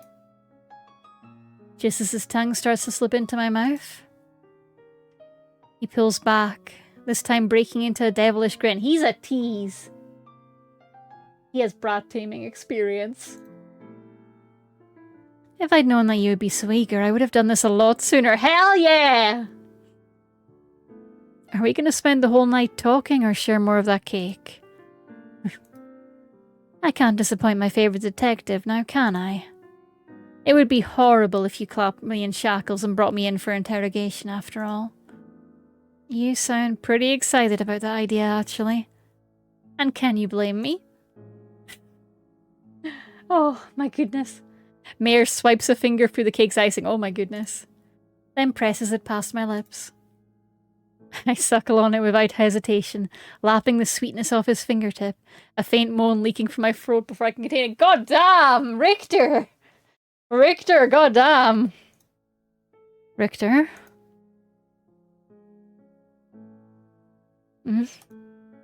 Mayor suddenly leans in for another kiss, trailing his finger along my bottom lip. Yep, tear sheet. I big agree. This time he's the impatient one, his tongue pressing insistently against my lips until I part them. It greedily swirls inside my mouth, tangling with my own tongue, as Mayor presses me roughly against the couch. Oh my goodness, oh my goodness, oh my goodness. Yippee! It's like he can't get enough of me, and I can't get enough of him. I grasp his hips and keep him pulled forward, wanting more and more. As we trade eager, wet kisses, my mind hazily wanders towards a certain question. What am I really doing here? A bit late to be thinking about that. Am I trying to live out some detective seduced by mobster fantasy? Yes, you are. Or is it like Mayor said? Are we just two men outside of our opposite professions, savouring each other's company? If Leslie could see me right now, I don't know what he'd think, or if he'd even find it excusable. I think he'd be fine with it, actually. I think he'd be waving the pom-poms. But if I'm so easily turned away from my duties by a gangster, maybe I was never cut out for this line of work to begin with.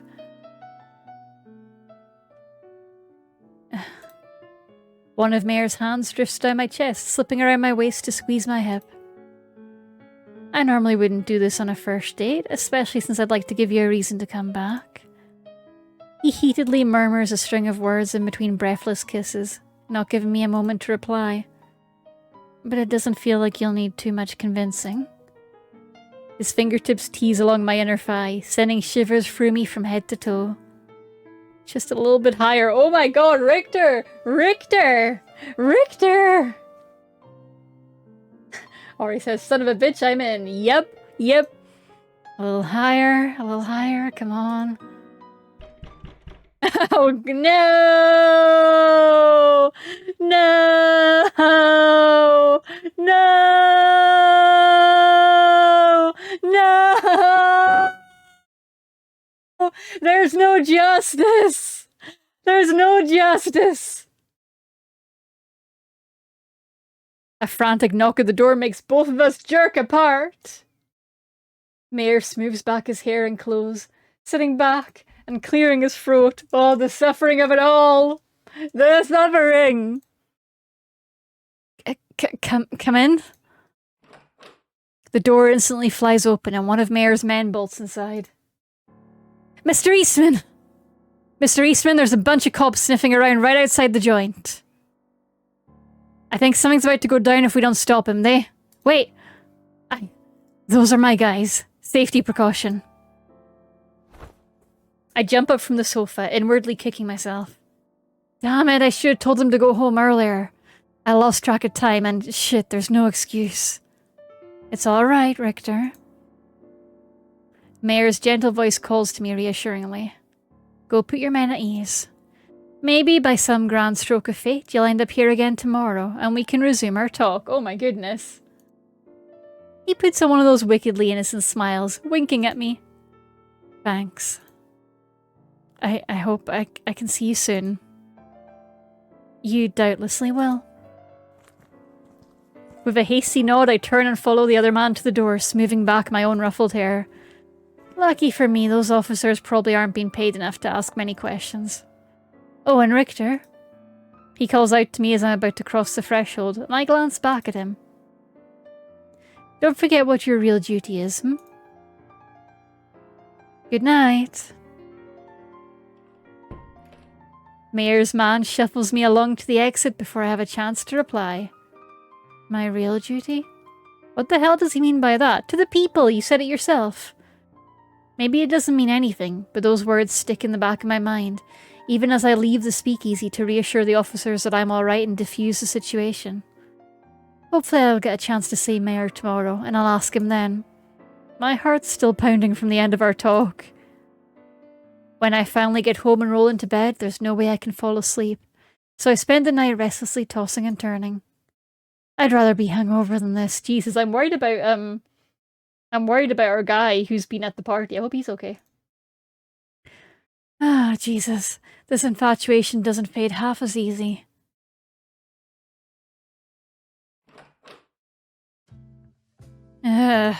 Morning, boss. I stumble into the office, feeling like a corpse dragged out of its grave. Coffee. Ugh. Richter? Leslie's okay, he's alive, he survived, yay! This is the second day in a row you've come in looking like a bedraggled cat. Do we need to have an intervention? I'm fine, just couldn't sleep. Christ, something really is messed up when Leslie shows up at work before me. He lets out a long, playful sigh, shaking his head before taking a sip of his coffee. Well, don't keep me in suspense. Your escapades last night, of course. What happened? What did you find out? Yeah, right. With my own coffee mug in hand, I sink down into my chair, clearing my throat. Gonna have to leave out some of the details here, I think. My new friend, Mr. Mayor Eastman. Well, he gave me some information about the powerful mob players in the city. Seems he's really in the loop. The already pale Leslie seems to have grown a shade paler. He slowly sets down his coffee and leans over his desk, brow furrowing as he stares at me. Leslie absolutely knows Mr. Eastman. It was the surname that clued him in. Did you say Eastman? Sure did, boss. Why? Why? Yeah? Are you losing your hearing already, boss? You're not that old. Because Eastman is the man running all of Cleveland, that's why. Leslie raises his voice in excitement and frustration, slamming his fist down on his desk. All of Cleveland? Yes, all of Cleveland. I found out about him last night at that party I went to. He's well liked and hugely powerful, and most of Cleveland's Italian mafia is terrified of him. I don't know how on earth he managed to get in his good books, but Eastman is the key to taking down the city's liquor business. In fact, I think that speakeasy himself might be his main base. After we get a bit more information, we should set up a raid. Uh-oh, conflict. I figured Mayor was powerful, but I had no idea he was running all of Cleveland. All of Cleveland! Leslie's right, obviously. Our department is supposed to be working with the FBI to enforce prohibition here, which means shutting down criminal outfits. This should be a huge step forward. If that's the case, then why do I feel so reluctant? It's not like Mayor trusts me. In fact, I'm sure he doesn't. But I can't imagine putting him behind bars, smooching instead. LeBron James from the Cleveland Cavaliers? All of Cleveland, Ori. All of Cleveland. Even the Cavaliers. Last night was probably just a game, his attempt to manipulate me onto his side, and yet it didn't feel like that at all. Oi, Richter. Are you spacing out? Do you need more coffee? I snap back to the moment, greeted by a curious Leslie staring at me quizzically. No, I was just thinking, boss. We're going about this the wrong way. The wrong way? You have a different idea? When I nod, Leslie tilts his head to the side, motioning for me to continue. If there's anything I can give him credit for, it's that he's usually willing to listen to what I say, even if I'm the junior partner. Let me keep talking to Eastman. I'll get more details out of him, I promise. We shouldn't throw him in jail, not yet. Leslie stares at me in stunned silence. Does it really sound that strange? Did you hit your head on the way home last night, Richter? This is the mob boss we're talking about. He's dangerous, not in line to be the next pope. I don't know what he said to you, but you shouldn't believe him. Just because he hasn't killed you yet doesn't mean he won't once you've outlived your usefulness. Have you thought about that? His frustrated, skeptical words echo my own thoughts, as much as I hate to admit it. You wanna know who's better than LeBron at drinking Iron Brew? That's right, me and Katie. Damn straight! Cheers, Ori! Sip sip.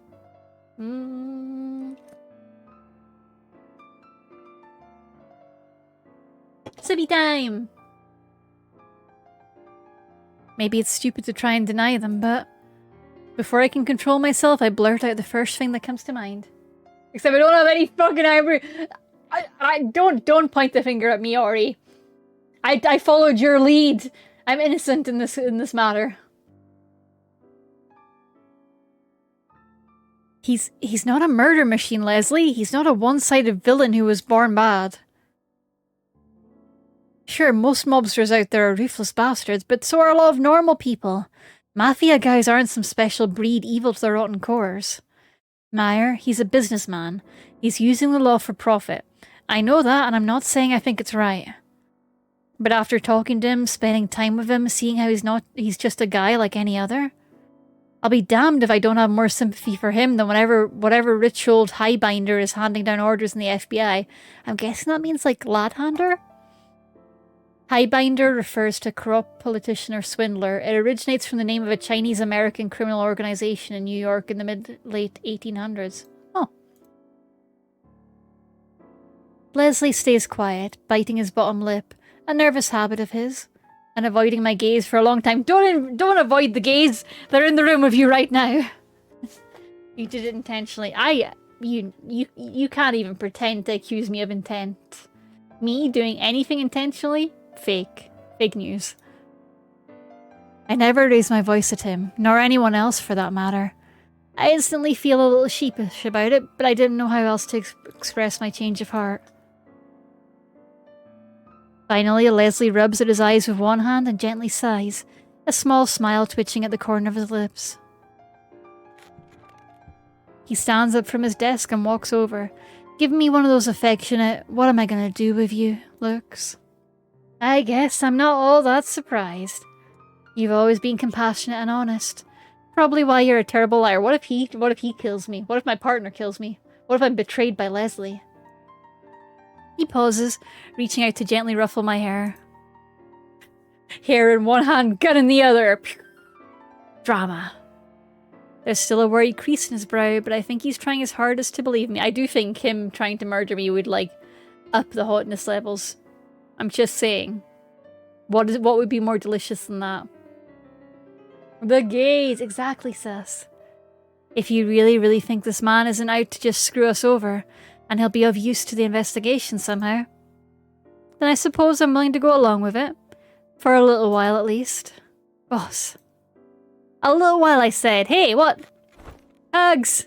I jump out of my chair and pull Leslie into a hug, tightly squeezing his wiry frame. He stiffens for a moment, but eventually wraps his arms around me too, softly patting my back. I sure hope you know what you're doing, Richter. If something ever happened to you, well, let's just say I have a hard enough time living with myself already. You can't say investigation without saying investigate. I love that, sus. I love that. Why? Because you're so high maintenance? Exactly. You know how many times a day I have to feed myself? It's very difficult, and having guilt on my shoulders won't help things any. I'll be fine, boss. Don't worry about me. That's the face of a boss who's worried about me. As we pull apart, I gaze down into Leslie's face for a moment. He still doesn't look fully convinced. and is perfectly reasonable, we're paid to be suspicious. I'll bring him around to the idea eventually, if everything works out. He's open-minded to just about anything, given enough time. Oh, is he now? How interesting. Except vegetables, maybe. After we discuss things a little more, Leslie and I settle about our usual routine of paperwork, calls, and more paperwork. It's not like our work normally flies by, but today the hours seem especially long. Do-do-do-do. At last, evening rolls around. Sus says, and you can't say I proved to all man that I can succeed without saying I proved to all men I can suck. Hell yeah! Hell yeah! Preach! Pizza says I'm making a trans femme OC because why not? True. I'm planning on giving her space powers, but I'm not sure what kind of space-related powers and also have no clue what to make her. I was thinking about making her a pistol shrimp, but it'll be hard to make that cute. So what's an animal you associate with space? Preferably something fluffy. I mean, the nature of space is I associate it with tardigrades and small crossbreed dogs like Laika. I saw your trans little decoration. I love it so much. Hell yeah! Always supporting the homies.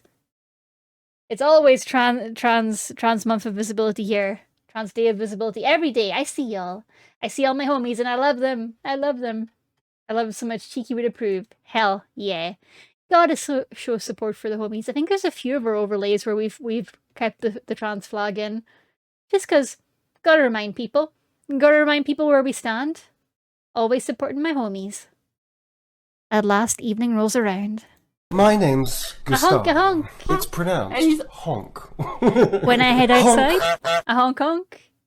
When I head outside, my feet start to take me down a familiar road before I even realize that, oh, we're going back to the speak. Welcome, sir. Please enjoy your night. Honk honk. Twitch is lagging like crazy on my end. It does that, pizza. I'm sorry. Nothing I can do. Loud music rushes over me in a wave. The familiar sea of dancers, lights, and sparkling glasses. Katie seeing a red flag like, damn, that's so green. Hell yeah, it's a real problem when I'm driving, actually. Katie seeing a red light like, damn! Guess we should get going. This place is starting to grow on me. To my surprise, I spot Mayor already standing by the bar, cup of coffee in hand as he chats with the bartender. Should I go up to him? I don't want to come off too strong. Maybe I should casually strike up a conversation with someone else and wait for... Just as I mull over my plan, Mayor's gaze meets mine. I'm hopelessly lost. You have a lot of game left to go? For real? For real? But how long to beat said I would finish it like 100% to in 2 hours. I checked. Oh man.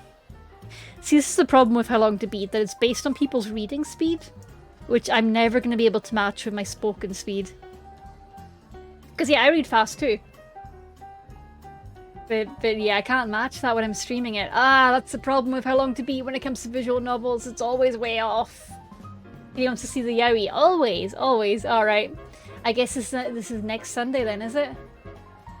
Next Sunday for more 1920s boy smooching? Completionist says 2 hours, yes, but you have a whole different route. Yeah, that's the thing. Like, and the other route will be quicker because I can skip text I've already seen. But it sounds like it won't be that quick, right? And is there how close are we to the end of this route? You know, is it worth powering through to end this route, or is there still a big chunk of plot to happen? Do do do do. Ba bam bam bam ba ba ba. Ba ba da da ba ba ba ba da. Also remember to add on Katie time tax and chat and time tax. I was actually really punctual today. I was good. I kept my pre-chat really restrained because I knew it was going to be like a 2-hour game run. I was thinking ahead with my noggin, planning, strategizing, plotting. Bam bam bam bam bam bam bam bam bam bam bam bam. Wah bam bam bam bam bam bam bam bam bam bam bam bam.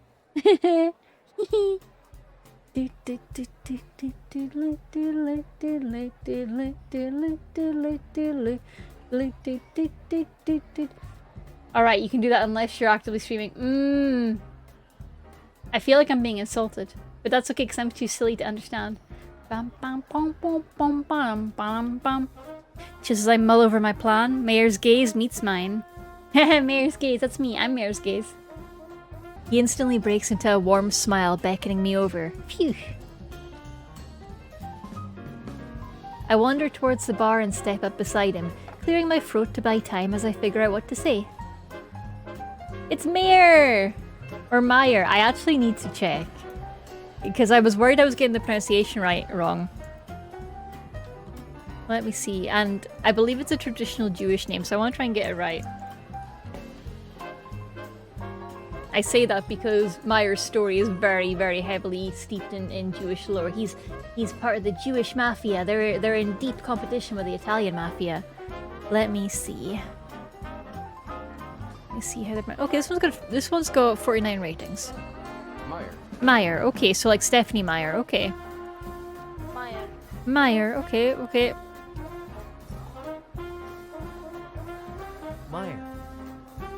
Meyer. Okay, I'll go with Meyer. I assume it's not Mayor then. Meyer does seem to be a nice, common way of doing it. I'll go with that. Okay. Okay, Mayor, you are now Meyer. Okay. You've been renamed in the aim to pronounce it right, and hopefully that is right. If somebody comments on YouTube and it's like, actually, that's incorrect, I'm just gonna be like, oh, man. Oh, Meyer. Oh, Mayor. Oh, meow. Meow, meow, meow, meow, meow. But we're going with Meyer. Well, it seems like my detective wandered back to me. He's so in love with us, and we're so in love with him, and it's a dangerous time for everyone involved. We're gonna get involved in the crossfire of gangs. It's you know those mafia romance books? Yeah, it's that. It's that. Did your flock of officers decide to come along today too? So we had a flock of officers that were on the perimeter last time, and then we spent a long time in one of the side rooms smooching Meyer, and they got a bit worried that I was maybe dead. Whoopsie. But no, I don't think they're here today. No. I left them at home with the sitter. Good, I can't tell you how disappointed I was when they decided to interrupt. Hee. This suggestive airy murmur sends a tingle down the back of my neck. At least I wasn't the only one who was disappointed. Yeah, well, I was really looking forward to the rest of the cake.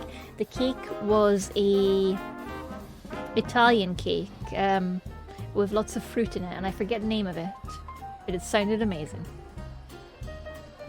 I'm afraid I enjoyed the rest of it by myself, but I was thinking of you all the while. Does that make you feel any better?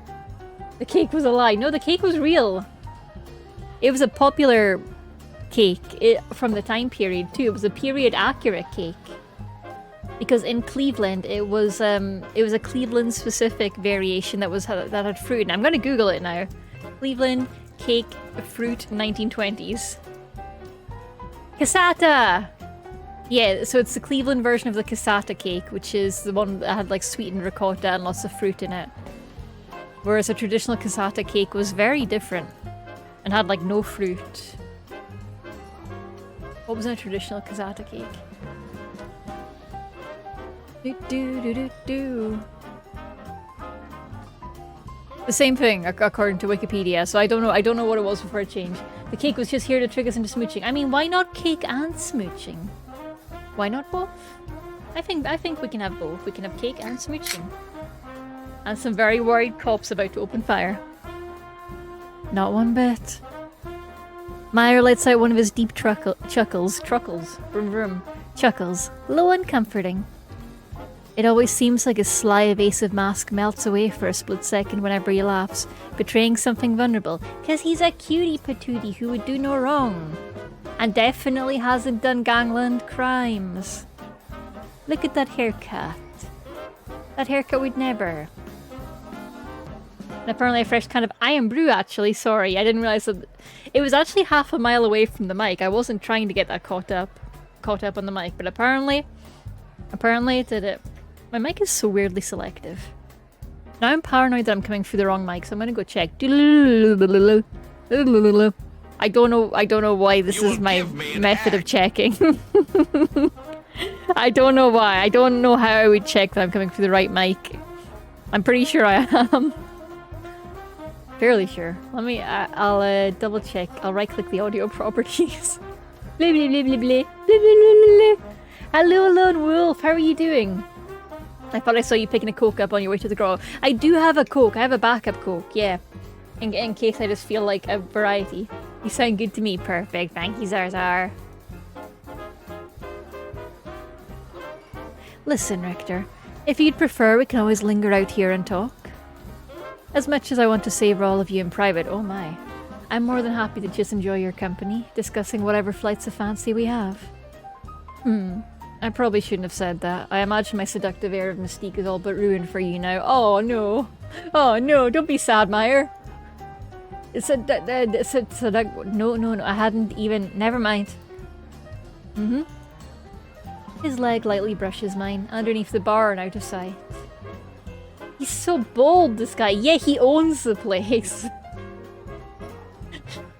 Nobody's gonna come up and be like, hey boss, you queer? I'll be like, yes, and I'm also still your boss. Shut the fuck up and get out of here. Hey boss, you one of them fancy boys who smooches other boys? Yes. Now leave. Boy oh boy, I have tons of flights of fancy. That's awesome. I can see how you got into his line of work, no doubt about that. Actually, I wanted to ask you some more serious questions. Privacy might work better, just, you know, as a precaution. Oh, of course, I have no doubt that your reasons are entirely... Ah! It's the cops! Eh? At that moment, the speakeasy door flies open and a small group of officers rush in. Was this... Did my partner just set me up? Pew pew pew. There better not be any pew pew pews. Screams echo through the parlour after the music cuts off, but the cacophony quickly goes silent. Eastman's men can't... Mayor Eastman. That's the guy we want to smooch. Eastman's men can't even reach for their guns. The officers are already aiming their own. Huh? Leslie, no! At the head of the group stands Leslie! Richter! The second our eyes meet, he rushes over to me, releasing a huge sigh of relief. Richter, thank God you're not hurt, but... Oh, this is betrayal. This is betrayal of the highest order. I thought for sure that... We had an agreement, Leslie, didn't we? How can you just storm in here after me? Don't you trust me? When I manage a choked accusation, Leslie just shakes his head, eyes narrowed. It's not about trust, Richter. It's not even about the job. To hell with information gathering. The thing I care most about is keeping you safe. Leslie, no! Leslie! You're too honest, too trusting, and I can't just let you run around with people like this, even for the sake of investigation. Leslie, are you jealous? You motherfucker. He gestures at Meyer angrily, apparently having guessed his identity already. Leslie was really that worried about me? Now is not the time, Richter. Get your head on a swivel. I'm gonna give it a wobble if you don't swivel it fast. Deception, disgrace. Do, do, do, do, do, do, do, do, do. I knew he was still concerned, I just didn't think he'd go this far.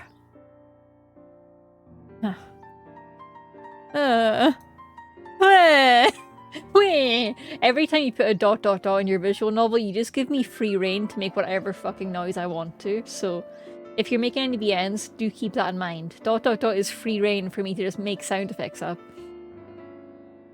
Meyer, who's been entirely silent this whole time, watches us with a carefully measured expression. How can he be so calm? He had no idea this was going to happen, did he? Gentlemen, I believe there's been some severe miscommunication. Please, Mr. Leslie, tell your men to lower their weapons. Then we can discuss things calmly without the threat of accidental bloodshed. Agreed? Wait, Wario. Leslie hesitates. There's a very strange degree of trust going on here, but I get the sense that neither of them wants it to end in violence. I know Leslie hates hurting anyone, even criminals, and Meyer doesn't seem the type to enjoy it either. Meyer, do you know what my favorite number is? Why, it's free. I don't get the reference. I'm about to get the reference. I'm scared. Understood. He signals to the officers, who slowly, reluctantly lower their guns. Tension in the room eases a little bit, though it's still far from calm. Let me say first, Mr. Leslie, that I entirely understand your concern for your partner's safety. Interesting wording choice there. And look, there's more than 3 of us. Why don't we go somewhere more private? Just you're pushing the OT free ending. I support this wholeheartedly. Yes, let's all go smooch. Let's all go smooch. Happy ending. I support this fanfic. I think this should be the canon ending. But you see, after our friend Richter here showed up the other night, I was struck with an idea. I knew he was a detective before he so much walked in the door. Your informant's working for me, by the way. So I decided to have a chat with him. No, our informant was a rat. Our rat was a rat. Our rat ratted us out. You mean back there, that was... Don't get me wrong, Richter. I was enjoying every second of it. Deception! But I've been looking for a way to work out an arrangement with the law in Cleveland for some time. You're a hard-headed sort here, let me tell you. He exhales a breath between his teeth, gently shaking his head. Richter, however, I could tell he was made of something different. Not so hell-bent on enforcing the Volstead Act. Not the type to be bought, either. I was intrigued. The Volstead Act, by the way, is prohibition. The Prohibition Act. So I thought I'd try to work out a deal, as is my way. Last night was supposed to be the beginning of that deal, but... I was enjoying the company so much that I thought to myself, what harm can it be to wait a little longer? When Meyer's glimmering eyes settle on me, I feel my heart skip a beat. Our boy's gone. He's lost, and honestly valid. Maybe several. He invited me back to make a deal, but it spiraled into something more because he enjoyed my company. I love how our boy's just like, oh my god, he was so into me, he forgot the deal. Oh my god, yippee, yippee, he was so distracted. Yahoo! So you really believed we wouldn't try to arrest you? It was a calculated risk, of course. Meyer casually waves one hand. The way he keeps his kind of sang-froid even when surrounded by the law, no wonder he's a leader. I think sang-froid is like olden time speak for aura. Sang-froid, literally cold blood in French, refers to someone who acts cool and composed even in tough circumstances. There we go, it's aura. It's aura. Cold blood, I love it. I like it better than the modern definition of cold-blooded, which is a bit heartless. Because I feel like that's unfair to snakes and lizards. Like, they're cold-blooded, but they're also very chill folks, and they are fine for a cuddle. They quite like a cuddle. Nothing ventured, nothing gained. I like to make big gambles, and usually they pay off. But I've done my research on your backgrounds, your past jobs. I knew you wouldn't simply raid my venue without showing a few of your cards first. Whoops, that's the history page. So you could say the chips landed where I thought they might. Huh? Leslie rubs his cheek with a hand, blinking rapidly, as if to try and understand everything we just heard. I can't blame him. I knew Meyer was sharp, but I had no idea he'd planned everything out ahead of time. You know, even though we're the ones with our guns out, I can't shake... they got their guns out. Give me a second. Sorry, I just need to get that out of my system. Willies. Okay, I'm done. You know, even though we're the ones with our guns out, I can't shake the feeling that we played right into your hand. You really do live up to your reputation, don't you? I was expecting Leslie to be furious, but instead he sounds more impressed than anything. Is it possible he actually took some of my words to heart back in the office? You mentioned a deal earlier. Care Care to explain what kind of deal we're talking about? Ah, I was hoping you'd ask that. A particularly satisfied smirk curls on Meyer's lips, the type a man wears when he's just won at cards. Why don't we discuss matters privately, on a neutral ground? I'll even let you pick the spot. All of us disarmed with a few of our men waiting outside? A moment, if you don't mind. Huh? Leslie grabs my sleeve and pulls me aside, leaning up to whisper in my ear. You really trust him enough for this? Hell yeah, I do. I'm smitten. Normally I'd say it's suicide, but this Meyer, he's not like any other man I've met. Hey, that's my guy. We can share him. We can share him, but don't try and take him. We can share, but do not take. No take, only share. It's like talking to the chief of a big corporation, not a mafia leader. He scratches his head, clearly baffled. It's not like I can blame him. I felt the same way when I first met Meyer the other night. I know he doesn't mean us any harm, boss. He's still a gangster, I can't deny that, but... I pause, swallowing. Better word things delicately, or Leslie might catch on. Boss, I'm smitten. Smitten like a mitten. I think he genuinely wants to work out a deal with us. All of this would be way too much trouble otherwise. My thoughts exactly. You think we should hear him out, then? Without hesitation, I nod. Maybe it's an incredibly stupid decision, but I can't bring myself to believe all of last night was just a means to an end. If you don't mind me saying, Mr. Leslie, I gather you're the type to take precautions. Meyer pipes up airily, and we both glance over at him. He's like, "Hi, boys, I'm still here." Should the two of you not show up in perfect health tomorrow, I'm certain I'll have a big hassle on my hands, and that's not what I want, I assure you. You really did do your research, didn't you? It's a favourite hobby of mine. His favourite hobby is research and stalking. Wow. Moderator Dave and Meyer really do have so much in common. Next he's going to be like, I also love spreadsheets.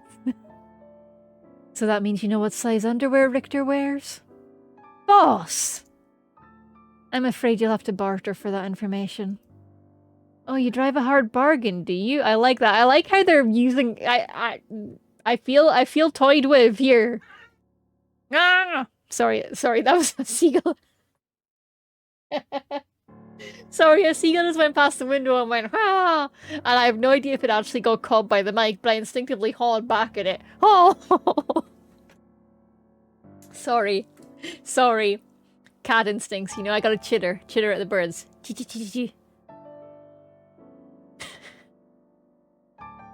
Great, just great. I feel sorry for the people that are going to be watching this on YouTube and have to deal with me being like, oh! Sorry, YouTube. After a little more discussion, the three of us settle on a hotel room for our meeting spot. The unfortunate patrons who had to witness all of that, well, they're sent home and promised free drinks when they come back. In this day and age, that's probably enough to risk being shot. Once that mess is sorted out, the three of us head to the hotel with our respective men. Oh my god, we're all going to a hotel together. Oh my god. I can't even begin to imagine how tonight will end, but I have to hope for the best. Boo-boo-doo! To continue the story, pick different choices and play through Leslie's route. Both routes lead to one ending, but you'll need to understand both sides of the story. Back to the first choice. Unless both sides win, no agreement can be permanent, says Jimmy Carter. Alright, we're spinning back to it. I like how they've got to jump back to the first choice. That saves me loading up my save file. I appreciate that. First end scene done. Ba-ba-dow! The first choice. Hurtful remarks aside, it sounds like you're all prepared. We'll meet back here tomorrow to blah blah blah drinks, coffee, reporting. Is it my imagination or is he drooling a little? And decide our next plan of action, of course. I can't remember why he's drooling. Oh, donuts. Yeah, donuts. Drinks, coffee, donuts. Understood? I also don't think he says drinks on coffee. Trade reports drink coffee and donuts. Coffee and donuts. I give him a lazy salute before turning towards the door, smoothing out my vest. Richter? Please be careful. Watch yourself, stay alert, and don't do anything I wouldn't do. Like what, skipping out on the job to get cannoli? I'm serious, Richter. You're my partner. I don't want you to be turned into Swiss cheese by a Tommy gun. I'm going to hit the skip button to get to the next choice. Boop-a-doo-boo. Okay, my options are I worry about you too or don't worry, I got this. And last time we went with don't worry, I've got this. Because we were trying to be cool and confident, but this time, I worry about you too. This guy. Doesn't he realize it goes both ways? Pew pew! And so do I. Happy Pride. With a small sigh, I rub the back of my neck with a hand, unsure how to phrase what I want to say. I worry about you too, Leslie. Not like I can help it, since you send yourself on sketchy jobs all the time. It's like you're looking to get iced, which means made deaded. To be iced or put on ice is to be killed. It refers to the chilling of a corpse. Leslie blinks at me, as if he'd never even considered my concern to be a possibility. Really? That's very sweet of you to say, Richter. You know, the fact that we're having to replay and do Leslie's route, that's leaning towards the OT3 theory. I'm just saying. We might all end up smooching in a hotel at this rate. He sniffles, clutching a hand to his collar. Damn it, maybe I should have kept my mouth shut. I mean, you don't need to get all... But if you're so worried about me, why don't you pick up tomorrow's breakfast? We old geezers do need to sleep in sometimes. Unless there's anything else important, boss, I'm gonna head out. Alright. Leslie pushes himself up from his chair, stepping over to get the door for me. I expect great things from your report tomorrow. With any luck, we'll be well on our way to making Cleveland a boring old town drier than the Sahara Desert. It doesn't sound quite so encouraging when I put it that way, does it? Can't argue there. God bless America, land of the liquor free. See you in the morning, boss. Give him hell, detective. He reaches out to ruffle my hair fondly, as he often does. I stopped brushing it down a while ago. Leslie likes to mess it up first things anyway. And then he heads out into the night, towards Speakeasy, and towards our next choice. Boop-a-doop-a-doo! So last time we chose Swallow. I'm 99.9% sure I chose that because teehee. Today, we spit it out. Bleh! Bleh! Alcohol bad! Alcohol shit! Bleh! I spray my drink all over the man. Is it? Oh, please don't be Meyer. No! That better not be Meyer. Hey, what's the big idea, you yuts? Okay, it's not Meyer. Meyer would never call us a yutz. Yutz is a Yiddish word that refers to an idiotic jerk or annoying person. Sorry. Jesus, that's bad. What does that do in his bathtub? Actually, I don't want the answer to that. And then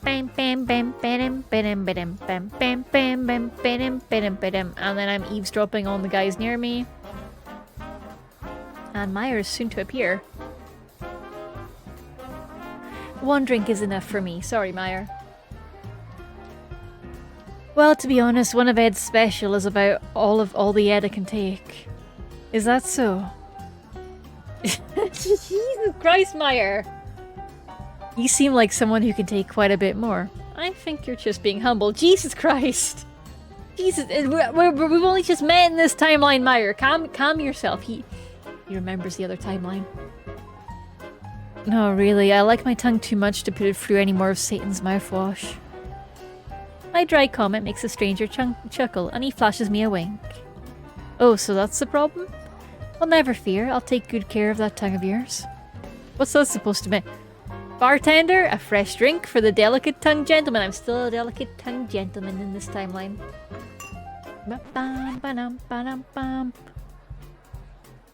And this time our drink of choice is going to be whiskey in a bottle.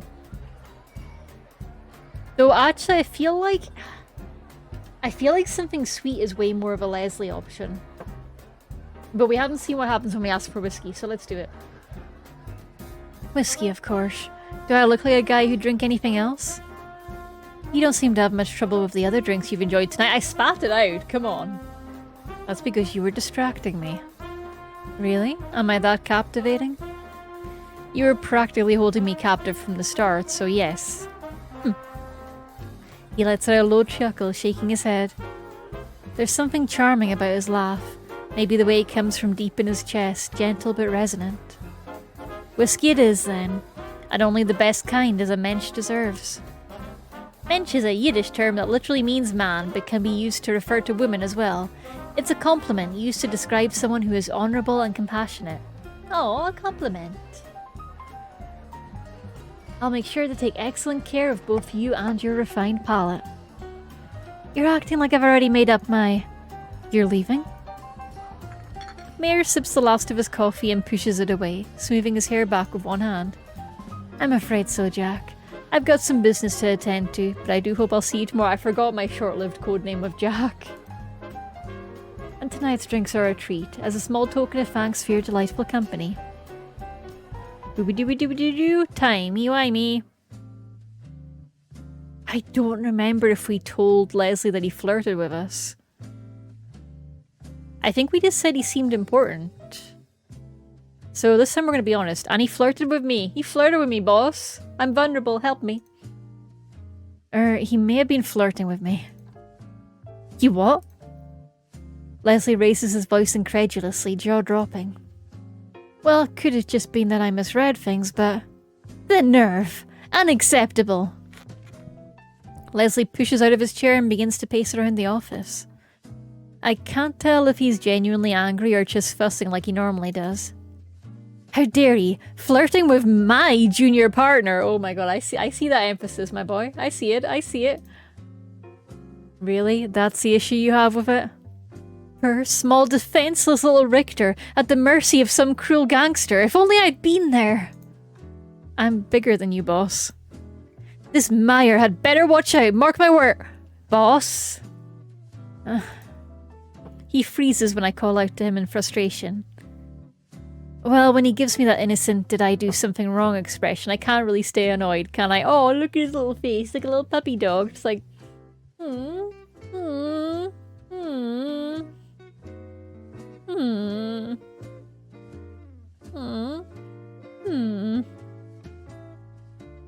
That's what you look like, Leslie. That's what you look like. Oh. Would you just please sit down so I can finish my report? Oh, you weren't finished? Sorry about that. Sheepishly clearing his throat, Leslie sinks back into the chair and nods for me to continue. Meyer offered me a deal for information. A deal? You're serious? I nod, barely resisting the urge to rub my forehead. Details on the mob in exchange for... for... This is so ridiculous I can barely say it out loud. In exchange for a cake. Doobie-doobie-doobie-doo. I can't say I agree with Leslie about the speakeasy deal. We're forward in time now. We've told him about the cake plan. I can't say I agree with Leslie about the speakeasy deal. In fact, I'm pretty sure it's a key part of this mess. But I think he's right about the hotel party if the gossip flows as freely as the liquor. And believe it or not, I'd like to spend more time on the job with him. Watching Leslie work is quality entertainment in and of itself. Okay, we're on the right tracks. I think we're going to the hotel this time. Rather than going to Speakeasy Night 2. Sorry, Meyer, no cake for you. Okay, boss, you've won me over. Party it is. Attaboy, Richter. Party time. Leslie spins around in his chair at top speed, apparently thrilled by my reply. Hopefully our supervisor doesn't decide to walk in right now. We have a supervisor other than Leslie? I think I'll send someone to the speakeasy anyway, just to scope it out again. That place has got to be important somehow. Ignoring the spinning Leslie, I rub my cheek thoughtfully and gaze at the ceiling, pondering the situation. If another agent can get some information from that place, maybe we can combine it with tonight's findings to form a better plan. I'll call Earl and tell him to head over while we're at the party. Well, good thing there's plenty of paperwork to keep us busy for the rest of the day. A whole stack of reports arrived this morning, actually. I was getting worried when you came in so late, if I'd have to do it all myself. Good thing we're a team, right, boss? Boss? Honk chew, me. I glance over at Leslie, who's gone silent. He's slowly spinning in his chair, head slumped back. Is he? Oh, he's snoring. If I had a dime for every time this happened, I'd be a rich man. But no, all I have is this massive pile of paperwork. Ugh. As Leslie enjoys his morning nap, I bury myself in the reports, poring over them one by one. The bastard's lucky I have such a soft spot for him. Oh, that's wholesome. Otherwise, I'd tip him out of that damn chair and throw those papers in his face. Oh, look at that little warm smile he's got while he does all of Leslie's work for him. Welcome to the Leslie route. Our boy is smitten again. He always looks so peaceful when he's sleeping, though. Not a care in the world, innocent as a kitten. That's my dashing senior partner, alright. Oh my god. Oh man. These boys are gay. They're so gay. Good for them. As evening finally rolls around, I manage to finish up the paperwork. Leslie woke up in time to help me with the last third, and we head out to the party. Oh, fireplace. Our taxi takes us to a lavish hotel, an appropriate place for a fancy gala like tonight's. When we get to the crowded parlour, Leslie and I decide to split up, so I'm left alone with a smattering of chatty guests, dressed to the nines, which means dressed fancy. To be dressed to the nines is to be dressed very smartly and sharply. By itself, to the nines usually means to the highest degree, and it was first used in the early 18th century. Education. I wander around for a while, trying to keep my distance while attempting to spot anyone of note, but it's too crowded for my strategy to work. I'm gonna have to get into the thick of it, aren't I? Into the thick of it? Working at these events is always a nightmare. Okay, we got options now.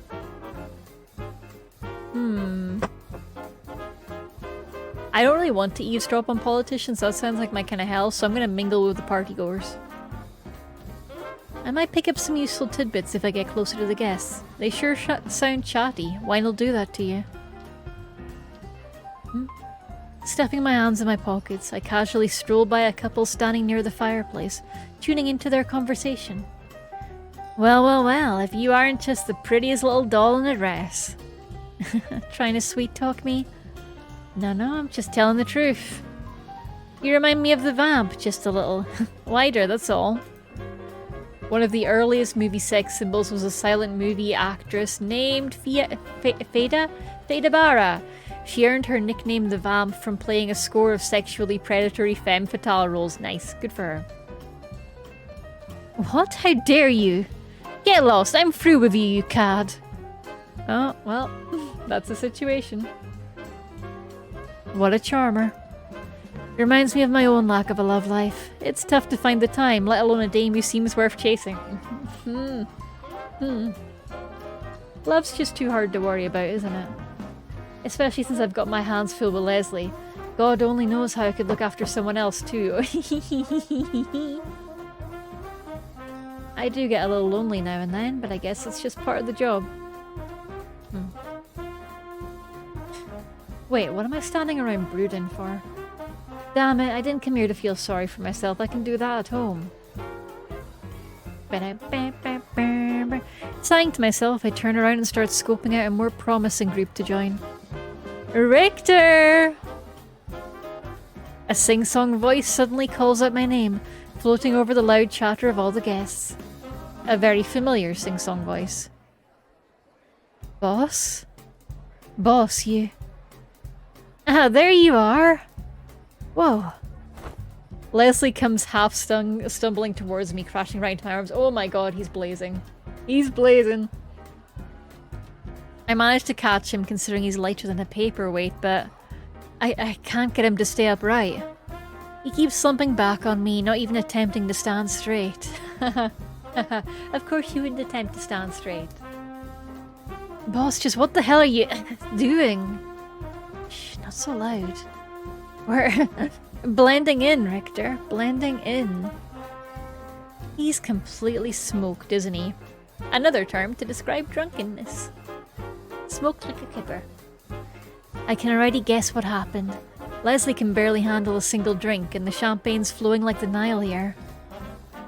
Quick, take me to a broom closet, excuse me. Sir, boss. Boss, what are you? Shh. He presses a finger to my lips, glaring at me indignantly. I found some things out. Important things. Hi, Nocti. Welcome to the 1920s. These boys are sneaking off to a broom closet together. I found some things out. Important things. But we need privacy and somewhere I can put my feet up. I don't know if I should be impressed or concerned that he got drunk so quickly. Well, it's not like I can really drag him home in this state, can I? What am I gonna do with you? Muttering to myself in disbelief, I help Leslie down the hall, away from the rest of the party. Luckily, it seems the hotel staff planned ahead. A number of the doors are unlocked and open. That is a generous hotel, I'll tell you that for nothing.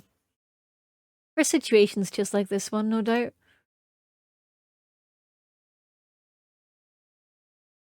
We end up in a dark room and I kick the door closed after dragging Leslie inside.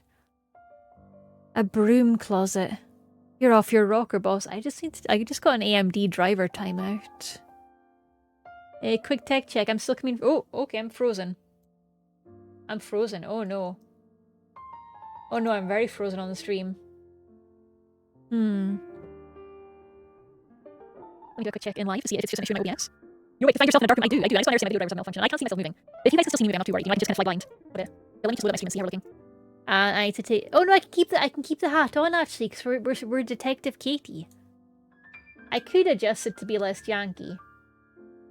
Richter isn't even on the scale. Ooh, oh, that's a good one. Should I adjust the hat or should I just let it be jank? Man, these are the questions that haunt me. You know what? I'm just gonna let it be jank. I can just keep hat tipping everyone. A broom closet. You're off your rocker, boss. Deciding to deposit my senior partner on the bed, I move us towards it and gently nudge him onto the covers. Maybe he'll just decide to fall asleep. Huh. Oi, I said I had important things to tell you. Before I can step away, Leslie grabs my wrist and tugs me down onto the bed. Damn! Damn. He really said, okay, right, if the mafia's flirting with him, I need to make my move right now. I can no longer afford to waste time. Sit. What, is this some kind of impromptu meeting? Leslie leans back against the pillows and gives me a hazy smirk, nodding. His legs are stretched out across my lap, and he's still got his shoes on.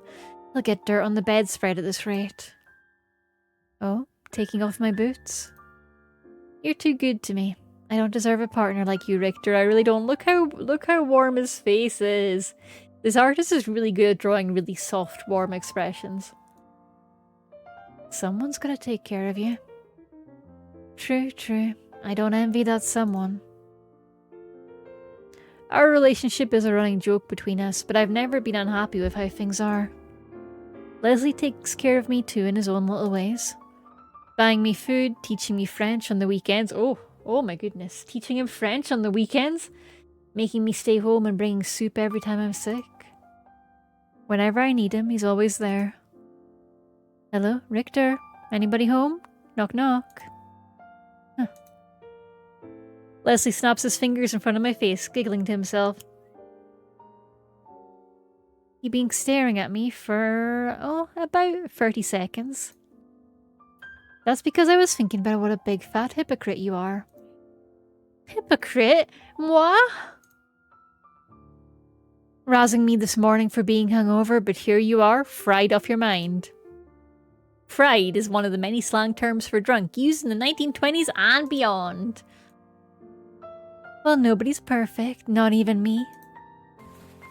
He pouts, fluffing up the pillows behind his back and attempting to knit his brow into a serious expression. It doesn't work very well. I found out who's behind the booze at tonight's party. In fact, it sounds like he's been pulling the strings in all of Cleveland. You're serious? Who is it? A fella called Eastman. Biggest name in the whole city's underworld. Meyer Eastman. Eh? My breath catches. Does that mean that man from last night was... Nah, it's probably not the same one. Leslie shakes his head as if reading my thoughts. Leslie, you bullshitter. He's tall, really short hair, likes to wear a long coat, low distinctive laugh. It's him. Fuck. Who could it be? Oh. We stare at each other for several seconds, unsure what to make of this revelation. I can't believe I was actually drinking with a mob boss last night. Let alone one who propositioned me for cake. But what surprises me most is... he wasn't a bad guy. How's that? Leslie blinks when I unconsciously mutter my... Oh no, my driver crashed again. AMD, come on. I guess I report the issue. Affected AMD application. I mean... nothing? Affected game VTube Studio? Time to fill in a form. Vroom. Symptoms required.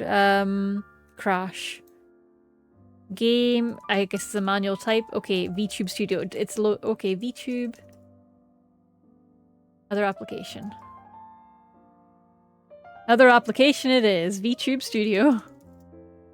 The poor guys at AMD getting this are gonna be like, oh my god, the fucking VTubers are sending in bug reports.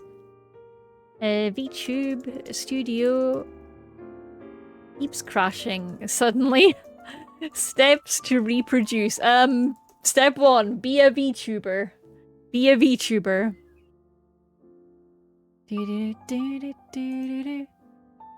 This is so weird. I didn't have this with the last driver version.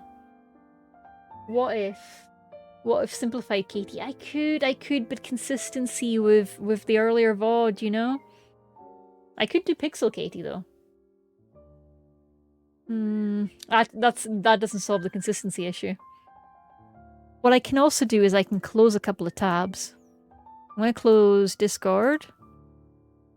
I'm gonna close Vivaldi. I'm gonna close Word. I'm gonna close Obsidian. I actually have a lot open, so memory might well be part of the issue. Me looking at my tabs like, maybe I should have closed some of these.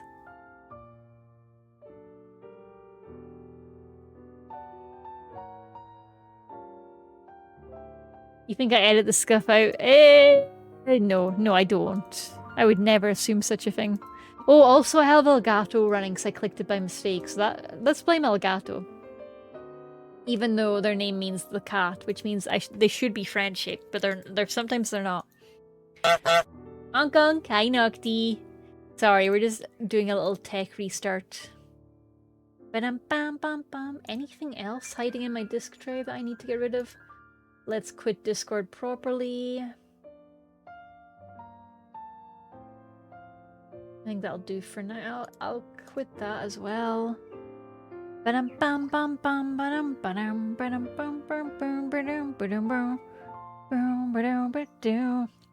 got a ton of notifications through suddenly. I don't know why. Okay, yeah, I need to be restarting Katie. Restarting the cat. Cat restarting. Meow meow meow meow meow meow meow meow meow meow meow meow meow meow meow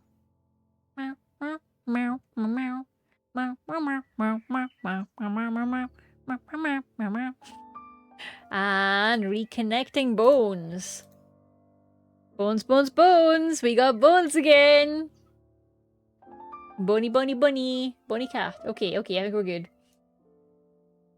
Thank you for submitting your bug report. No problem, AMD. You're not gonna know what the fuck to do with it, but you know, good luck. Good luck. Have fun. He wasn't a bad guy. How's that? Leslie blinks when I unconsciously mutter my thoughts aloud. Meyer. He wasn't rude or intimidating, and he sure as hell didn't try to throw his weight around like you'd think. I guess I'm just thrown off by how normal he seemed. Like a regular Joe, not someone in the mafia. Rather than poking fun at me, Leslie gently nods, exhaling a quiet sigh. Apparently, he's pretty well liked around here. Doesn't usually resort to violence either. They say he's got a golden tongue and he always manages to work out a deal to make everyone happy. I don't know how much of it is true, but if it is, then the recent fights around Little Italy would make more sense. You mean the crazy reports we've gotten recently? The very same. The Italian gangs are probably trying to regain the turf they've lost. He's right. Half of the reports I got today were all about action on the east side of town. Myers' men must really be putting pressure on them. Just how much of a foothold does he have in Cleveland? Leslie rolls over on the bed, a glum shadow settling on his normally bright features. I expected him to be cheery about this new lead, not so grim. What's gotten into him? You know, Richter, sometimes I don't know if we're doing the right thing. His voice drops to a soft, hesitant murmur.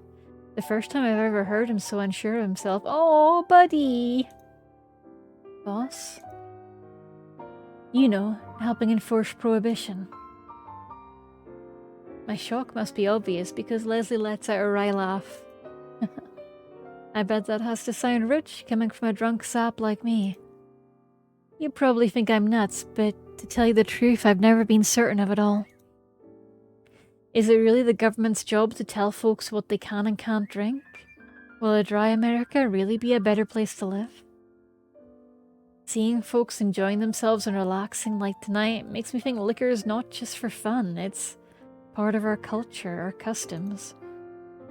It's not about getting drunk, it's about the freedom to drink. Oh, freedom! Just like anything else. Freedoms we fought for since the colonists came over in their big stupid boats. Hey! Don't diss the boats. The boats were fine, probably. They weren't that great, actually. They were kind of shitty. He glances away with a self-deprecating, wistful smile. Now that I think about it, he's been a lot less... big yawn. Sneak attacked by a yawn. Now that I think about it, he's been a lot less enthusiastic about this job than our previous work. I guess now I know why. Did I ever tell you how much I wanted to be an FBI agent, Richter? Once, I think. Mum and Dad, they always told me to keep at it. I think they believed in me more than I did. They didn't know why I wanted to hunt the bad guys so badly. The bad guys? He nods solemnly, eyes clouded over with memory.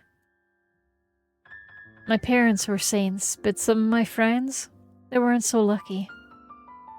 A few had mothers or fathers who'd taken to the bottle and, well...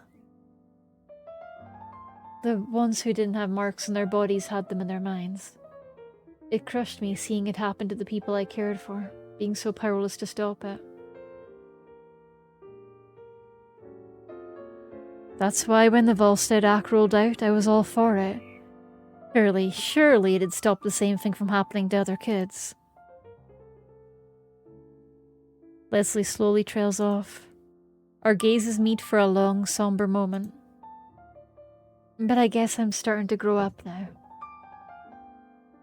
I know people will always find another thing to abuse. And something like liquor, something so core to society, you can't ever really get rid of it. So should we be the ones to help take it away? Away from the people who drink for fun over dinner to celebrate because they damn well please? The soldiers who lost arms and legs fighting in the war but come home to hear they can't even enjoy a shot of bourbon? I just don't know. He lets out another sigh, this one deep and troubled. His eyes shut tight, almost like he's trying to fall asleep again. You're not crazy, boss. Leslie stares at me like I'd just sprouted wings. Well, maybe a little crazy, but for different reasons. About what you said, though. The more I think about it, it's hard for me to argue. I hesitate for a moment. Normally I don't open up much to people, but tonight's proving to be a strange night. And in front of Leslie, I don't feel like I have to hold anything back. My pa, he drank. I guess it's all he had since my ma died having me. Probably why he took off when I was a kid, left me with the grandparents. Richter. Leslie's fingers reach out to brush my sleeve, lightly squeezing the fabric. Hey, don't feel sorry for me. They were good folks, traditional views aside. Grandpa, he was always muttering about how the law's what makes man better than beast. Every single time he read the police reports, he'd say that without fail. The law is the highest order to uphold on earth, Grandpa thought. Aside from the Bible, that is. So little Richter got that drilled into his head, did he?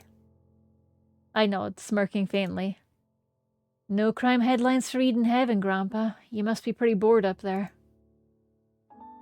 He wanted me to be a policeman, but luckily detective work was close enough to count. When it came to prohibition, though, I always had my doubts. Maybe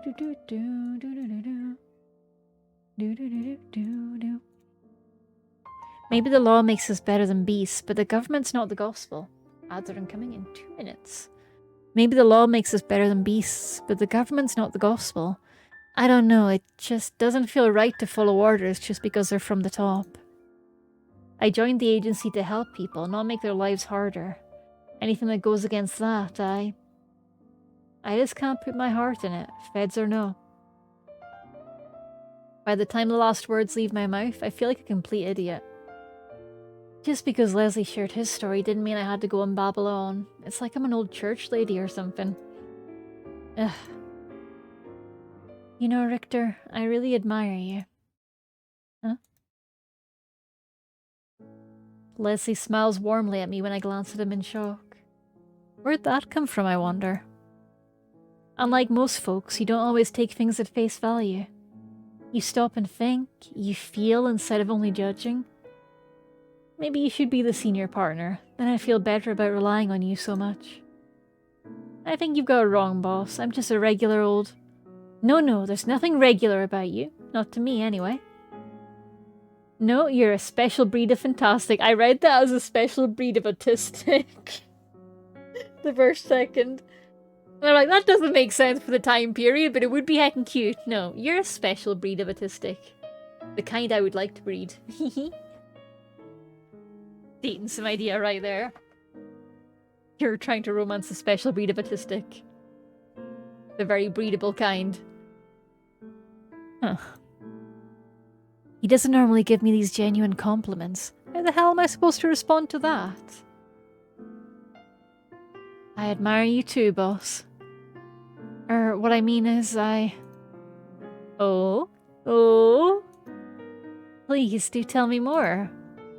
Well, now I've gone and done it. The ads are running. To the BRB screen we go. Back soon, lovelies.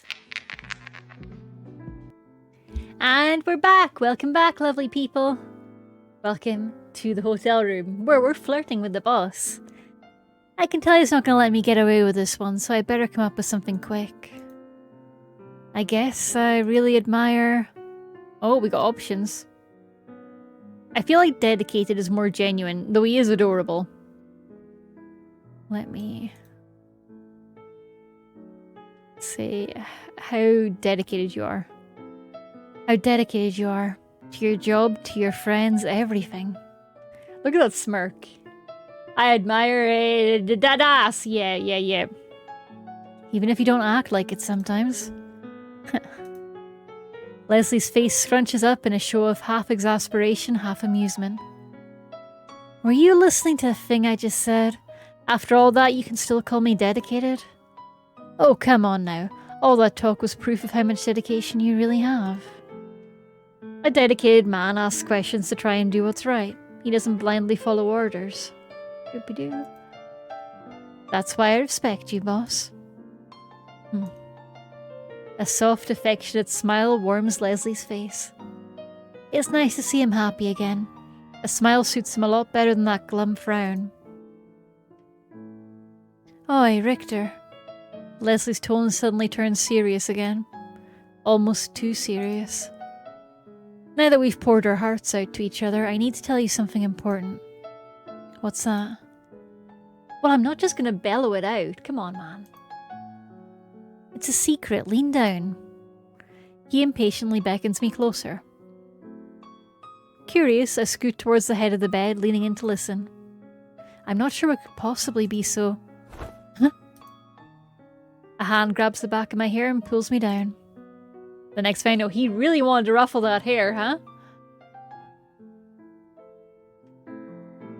Woohoo, woohoo, woohoo. Oh, Leslie's soft lips are pressed against mine. The boss is... This can't be happening. Did I fall asleep? Leslie holds the kiss for a little longer, fingers tightly curled in my hair. But after a few seconds, he lets go. I quickly pull back, touching a hand to my lips. A mortified look of horror instantly crosses Leslie's face. I don't think he realized what he was doing either. Oh, Leslie.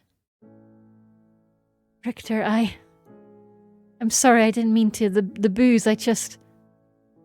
He covers his face with his hands, peeking at me through his fingers. That's fucking adorable. What the heck? That's adorable. It's like he thinks I'm gonna start shouting at him. Oh, am I that scary? One kiss doesn't hurt anybody, does it? After a moment of hesitation, I lean closer to Leslie, gently pulling his hands away from his face. He's so wide-eyed and embarrassed. I'd better savor this look because he doesn't wear it often. Just between you and me, boss. I've been wanting to do this for a long time. Richter. Oh, my boy's been yearning. This time, I'm the one who kisses Leslie, pressing him into the bed. His hand flits back to my hair, fingers grabbing and pulling. A lot rougher than his normal ruffles, that's for sure. He lets out a soft whimper when I nip and suck his bottom lip, playfully tugging at it with my teeth. We share a string of light kisses, but I can't keep myself from teasing my tongue into his mouth, savouring his little meals of delight. Oh my god, he's so cute. He's adorable. He's adorable. I'm in a daze myself. We've always had a close relationship, me and Leslie, but neither of us have ever dared to push beyond that unspoken line. But as I cover Leslie's lips with kisses, finally embracing him the way I've always dreamed of doing, I can't deny how satisfying it feels. I care so much for him, more than anything or anyone else. Boss, partner, friend, does it really matter? He's here with me, he wants me, and that's all I can bring myself to care about. Oh, oh, they're so cute. Les. Our lips press together harder, forcing me to steal breaths in between Leslie's needy kisses. He's really getting into it. Is that his thigh rubbing between my legs? Oh, what if it's not his thigh? Or what if it is? What if it... I'll shut up. I swear he's so unfairly adorable that I can't help myself. If I didn't know he was drunk, I don't think I'd be able to keep my hands off him.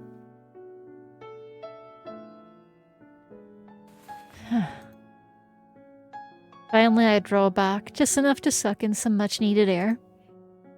Leslie nuzzles against my ear, murmuring softly against it. I hope I won't forget this in the morning, but if I do, you have my permission to remind me. Yeah, sure. The full extent of what we did suddenly hits me like a frying pan in the face. Wow! I pull away more, jerking upright and letting out a cough, turning my head awkwardly to one side. Work's sure gonna be interesting tomorrow, eh? How the hell can we resume our normal business after this? I hope I didn't just make the dumbest mistake of my life. Maybe we should leave the hotel and head home. It's getting pretty late, don't you think, boss? Hey, he's totally conked out, hasn't he? I steal a glance back over at Leslie, unsure how he'll respond. Honk choo me me me, honk choo me me me. His chest slowly rises and falls, and quiet breaths flutter out from his parted lips. You'd think I would have seen that one coming. With a sigh, I slide off onto the floor, leaning back against the side of the bed. I guess I'll keep vigil and mull things over until Leslie wakes up. Thanks to his, insistent touching, I can't exactly fall asleep right now. Oh my, oh my.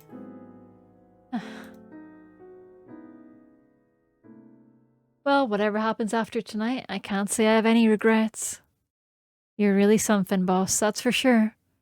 And I like you just the way you are. Hypocrisy, narcolepsy, and all. I wouldn't have it any other way.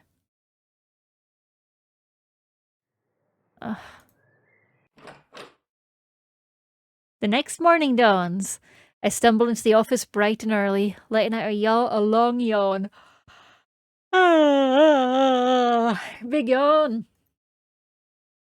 I haven't pulled an all-nighter like that since my college days, and now I understand why. Slumping into my chair, I glug down my coffee and try to slap myself awake. We've got work to do today, so hopefully Leslie isn't too late. I dropped him off around 4 AM at his apartment, but he managed to get more sleep than I did. You know, maybe I should just go bring the whole coffee pot in here. I've got a feeling I'm gonna need it. I rise unsteadily back to my feet, wandering back to the door in a haze. Just as I reach for the handle. Good morning! Ow, ow, ow, ow, ow. Do you really have to scream in my ears first thing, Richter? I'm happy to see you too, but really. Leslie pinches his ear with a grimace, frowning playfully at me. Oh, you look terrible. Sit down, I brought some donuts. They'll fix you up right quick. Yay, coffee and donuts! Coffee and donuts, coffee and donuts.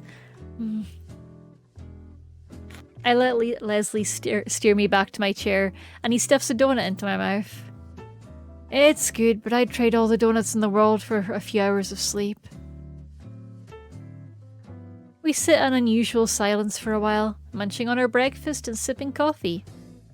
Normally we'd be chatting about various things right now, but I can't bring myself to look Leslie in the eye, not after last night. I've never felt so awkward in my life. Are we just going to pretend it didn't happen, or... Richter, what's the matter? Leslie calls out to me with a mouthful of donut, gazing at me curiously as he chews. I swear, if he better not have frickin' forgotten. He definitely doesn't seem fazed, that's for sure. You look like a kid who just got caught peeping up a girl's skirt. Hey. Really, what's eating you? I don't like this silence, it gives me the heebie-jeebies. Nothing, it's nothing, boss. Listen, why don't we get started on work? We need to go over the new findings. Uh-huh. He still seems pretty suspicious, but eventually he nods. I can't tell if he's playing dumb or if he really can't remember. You know, it's probably the latter. About Eastman. I think we need more information on everything, including him, before we go to the FBI. If we blow our cover too early, we will risk losing out on more leads, more potential sources. We have to play this smart. Agreed, there's still a lot we don't know. Leslie gazes up thoughtfully at the ceiling, twirling a pen between his sugar-dusted fingers. Is that Speakeasy his base of operations? How many warehouses does he have? Are there other key players in his business? I'd say we need to send out some agents to figure out the key details. I don't want to rush into anything. Send out agents. That reminds me, what happened to Earl, the guy I sent to scope out the Speakeasy yesterday? I didn't see him come into work today, and he didn't call me like he was supposed to. Boss, I need to make a call. I sent Earl out last night, but he hasn't come in yet. Oh, alright, don't let me stop you. I reach for the phone and quickly dial Earl's home number. Ring, ring, ring. No answer. Huh. I have a bad feeling about this. I'd bet anything that his disappearance is related to that Speakeasy, Eastman, and the Mafia. No good. Not good, huh? Leslie seemed to figure it out pretty quickly, because he raises a worried eyebrow at me. I grimly nod.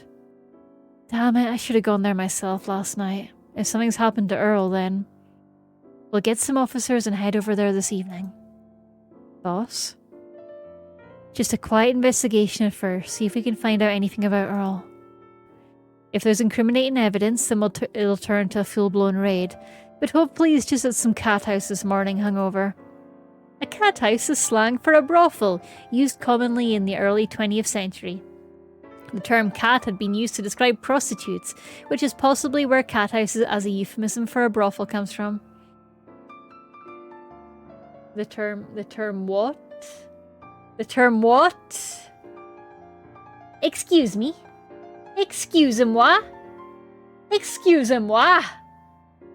The fuck did you say about cats? I mean, honestly, those sex workers are based, so I suppose I'm not mad. They're hardworking. They got the work ethic, so you know, good for them, good for them. Happy Pride!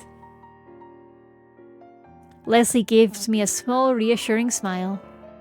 It makes me feel a little better, even though a nervous pit still shifts in my stomach. Tonight it is, then. Attaboy, ready to go over some more reports? Ready as I'll ever be. The rest of the day sinks into a blur of paperwork and coffee, and donuts! Leslie and I busy ourselves with our mountain of reports, so there's not much time for the awkward atmosphere to come back. I want a donut so bad right now. A proper fresh bakery donut. With caramel icing on it.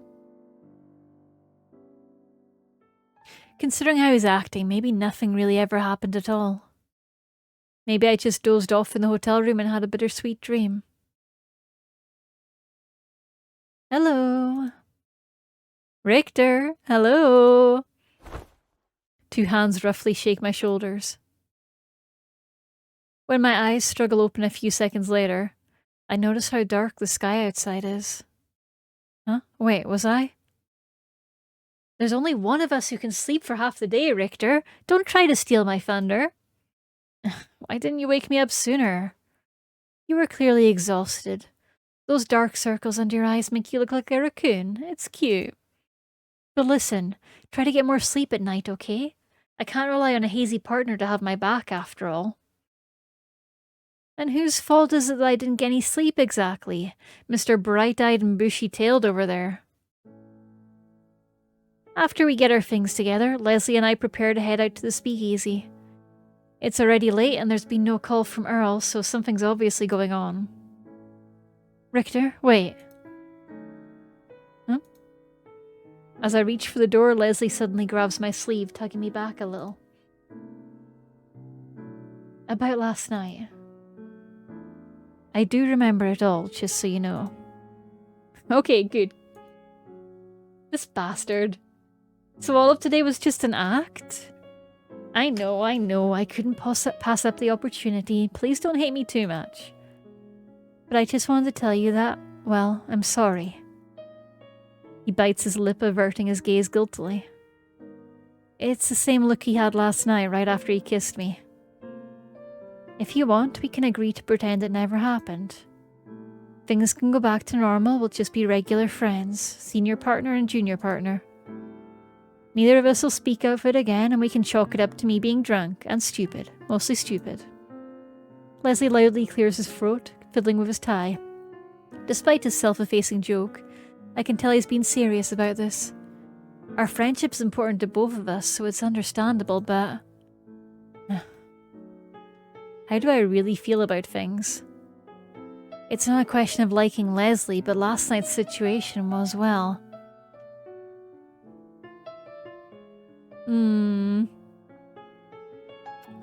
I don't actually know what to pick. You were drunk, so I feel guilty, or I definitely don't want to forget. Let's fucking be bold. I definitely don't want to forget it. No, boss. I don't want to pretend it didn't happen. Definitely not. Huh? Even though I don't know where things will go from here, I know for sure I like you. You liked kissing me, is what you mean. I thought that was a given. Well, you were really enjoying it. I felt that little, or should I say, big surprise between your legs. Right, yeah, good talk. Leslie snickers at my hasty response, back to his normal smug self. But I can tell he's relieved to clear the air between us. I am too. Hey, once we're sure Earl's safe, let's talk about this again in a more private setting. Does that sound okay? It sounds great, boss. Did you just... Before I can finish, Leslie suddenly pulls me into an adoring hug, squeezing so hard I can barely breathe. Oh, that's cute. He buries his face against my shoulder, nuzzling against it. How can he make my heart ache so much? I'll never become a hard-boiled detective if I keep getting feelings like this. Sighing affectionately, I curl my arms around him and squeeze back, enjoying the few moments of warmth we share. Okay. Leslie soon pulls back, taking a deep breath. Then we nod at each other, just like always. If we hurry, we can get to the bottom of this and still have time to get cannoli before the shops close.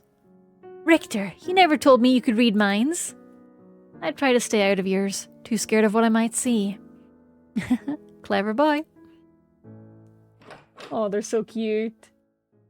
We head out side by side, determined but hopeful, the partners we've always been. I have faith in Leslie, just like he has faith in me. We'll get the job done together. Welcome, gentlemen. Please enjoy your night. Loud music rushes over me in a wave. The familiar sea of dancers, lights, and sparkling glasses. Ooh, this place is quite a scene, isn't it? Leslie murmurs at my side as we walk along, glancing around to speak. It's a little less crowded today. They must have known you were coming.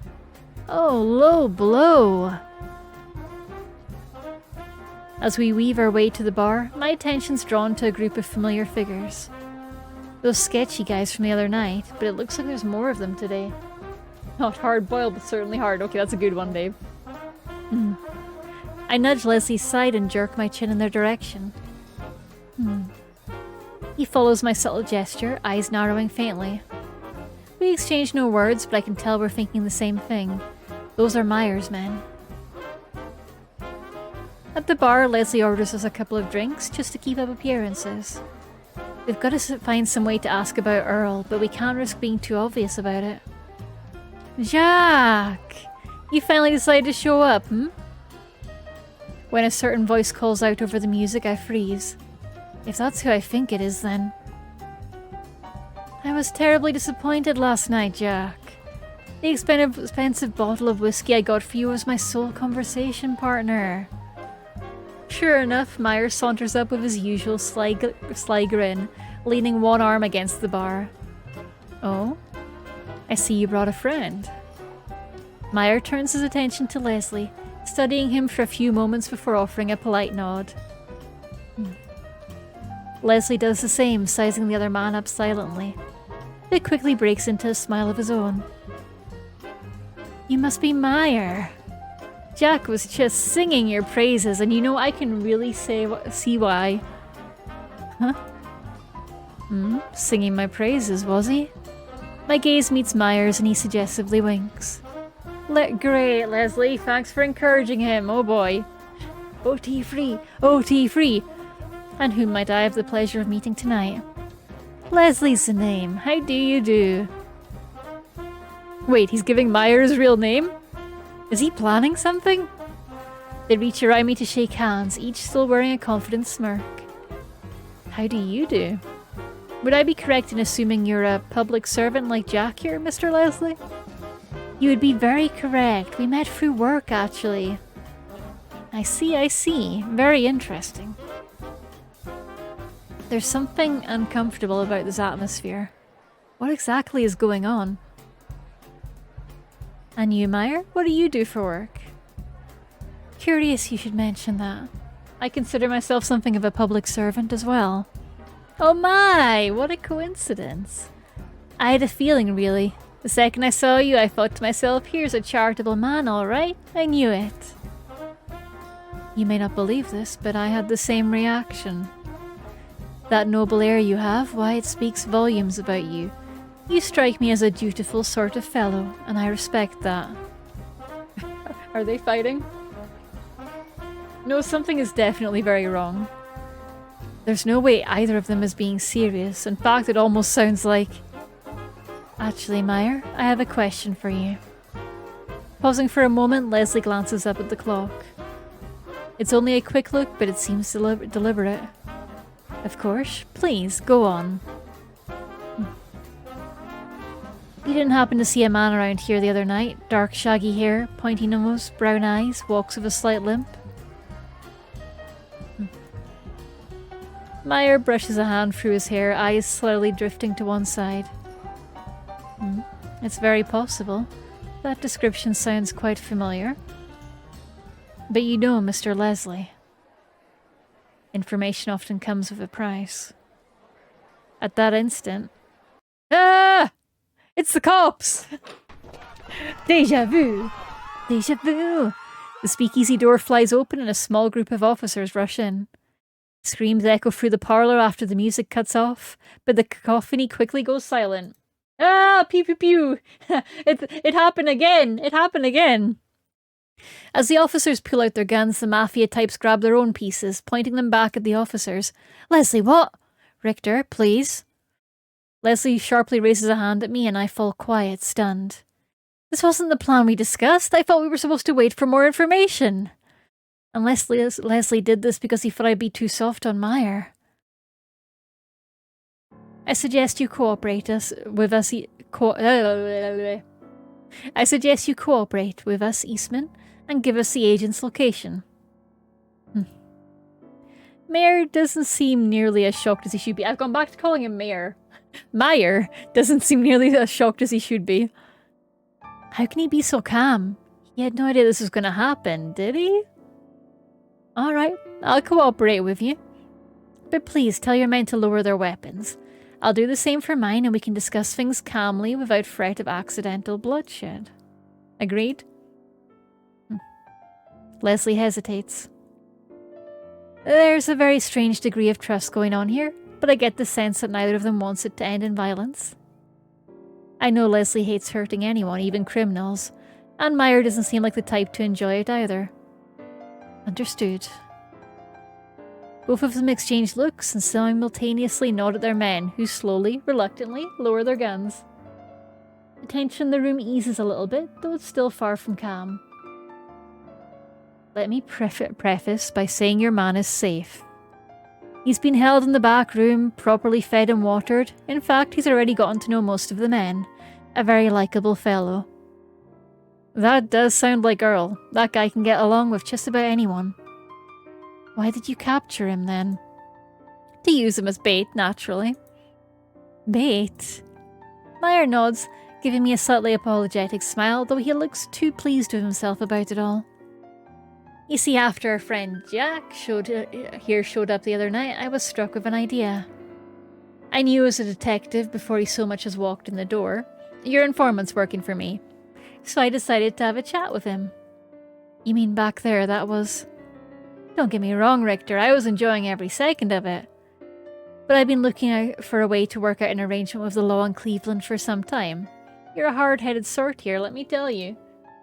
He exhales a breath between his teeth, gently shaking his head. Richter, however, I could tell he was made of something different. Not so hell-bent on enforcing the Volstead Act, yet not the type to be bought either. I was intrigued. So I thought I'd try to work out a deal, until he cruelly decided to leave me hanging, that is. Giving him my name was what you might call a backup plan. I knew he'd put it together soon enough and come back when he did. Capturing your agent now, that was a little more spontaneous. A little foolish too, more than likely, but it's how I operate. His lips curl in a devil-may-care smirk, and he shrugs nonchalantly. I like how he's like, whoopsie.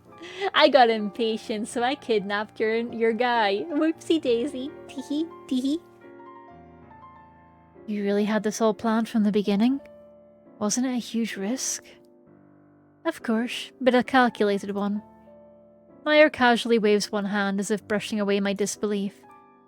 Nothing ventured, nothing gained. I like to make big gambles and most of the time they pay off. But I've done my research on your backgrounds, your past jobs.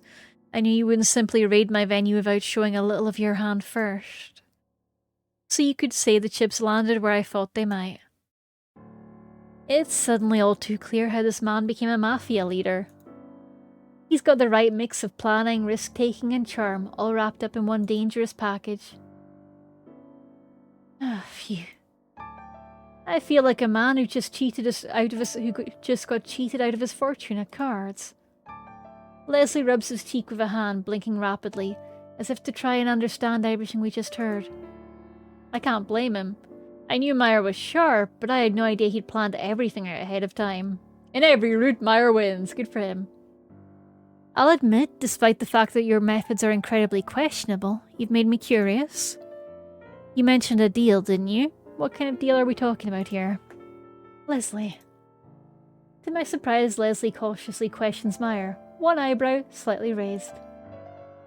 I was expecting him to be furious, but instead he sounds more impressed than anything.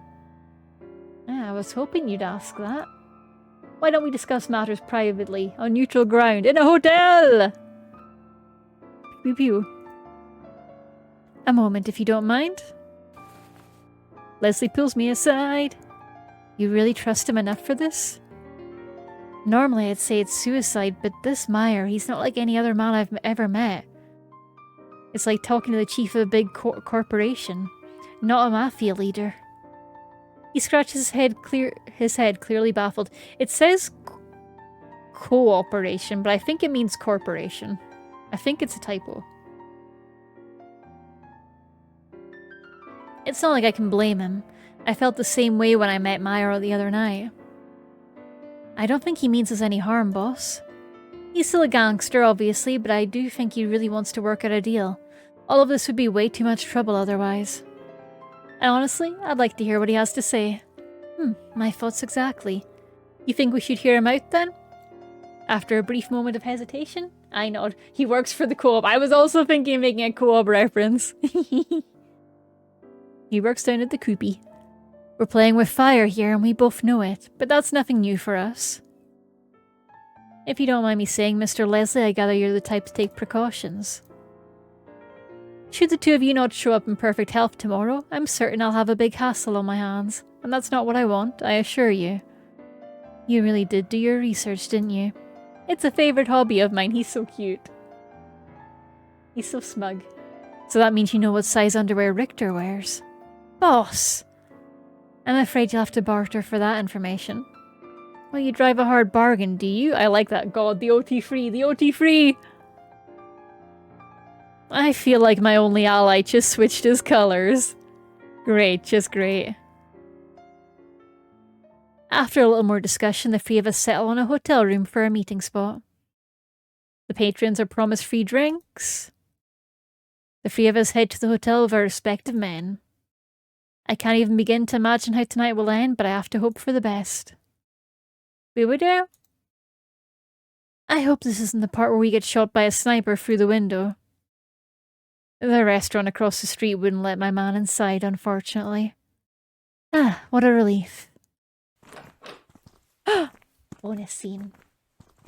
The three of us stroll into the hotel room, still followed by the tense air from earlier. Meyer and Leslie have been constantly bantering on the way here, but I can't tell if it's genuine snideness or the playful kind. OT free! OT free! Well, no point in wasting any time, eh? Just before we got to that little bit of dialogue on the way to the hotel room is when the Leslie room route would have ended, by the way, if it was our first route, so I think we're on a true ending now. OT free! OT free! Well, no point in wasting any time, eh? Let's hear your proposal, Eastman. We're listening. Of course, I'm sure both of you are exceptionally busy men. We shift into a fairly close circle, close enough that we don't risk our voices carrying too far. Leslie stands nearer to my side than Meyer, almost protective in his stance. I don't know what he thinks he can do. If worst came to worst, I guess I could pick him up to use as a battering ram.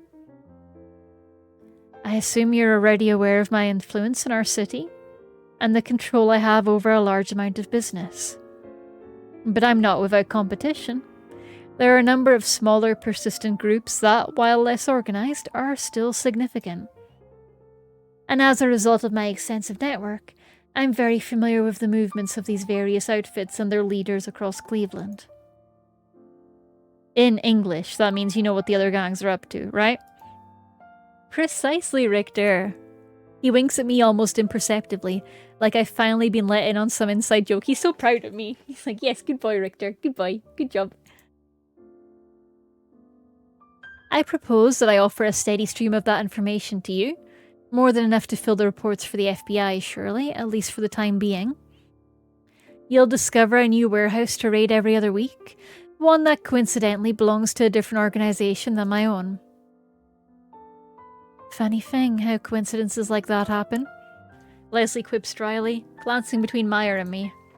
His gaze stays locked with mine for several seconds, one eyebrow raised in a "what do you make of this so far" kind of way. So what would you be wanting in exchange? Smooches! A level of discretion on your part that will allow me to carry on with my business.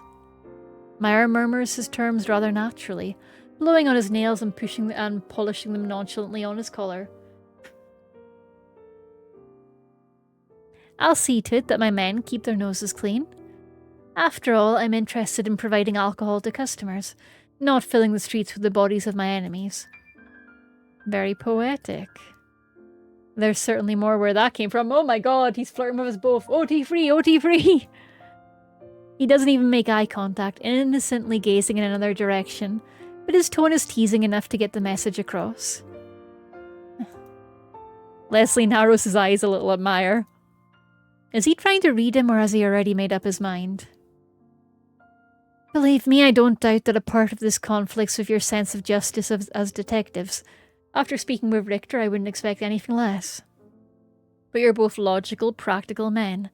Try to view the situation through a more objective lens. There's a short pause, but an important one. My mind flashes back to my conversation with Leslie, our doubts and guilt over what we're doing.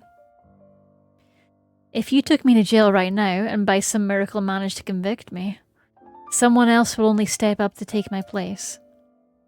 This war on liquor will never really end. It should never have existed to begin with.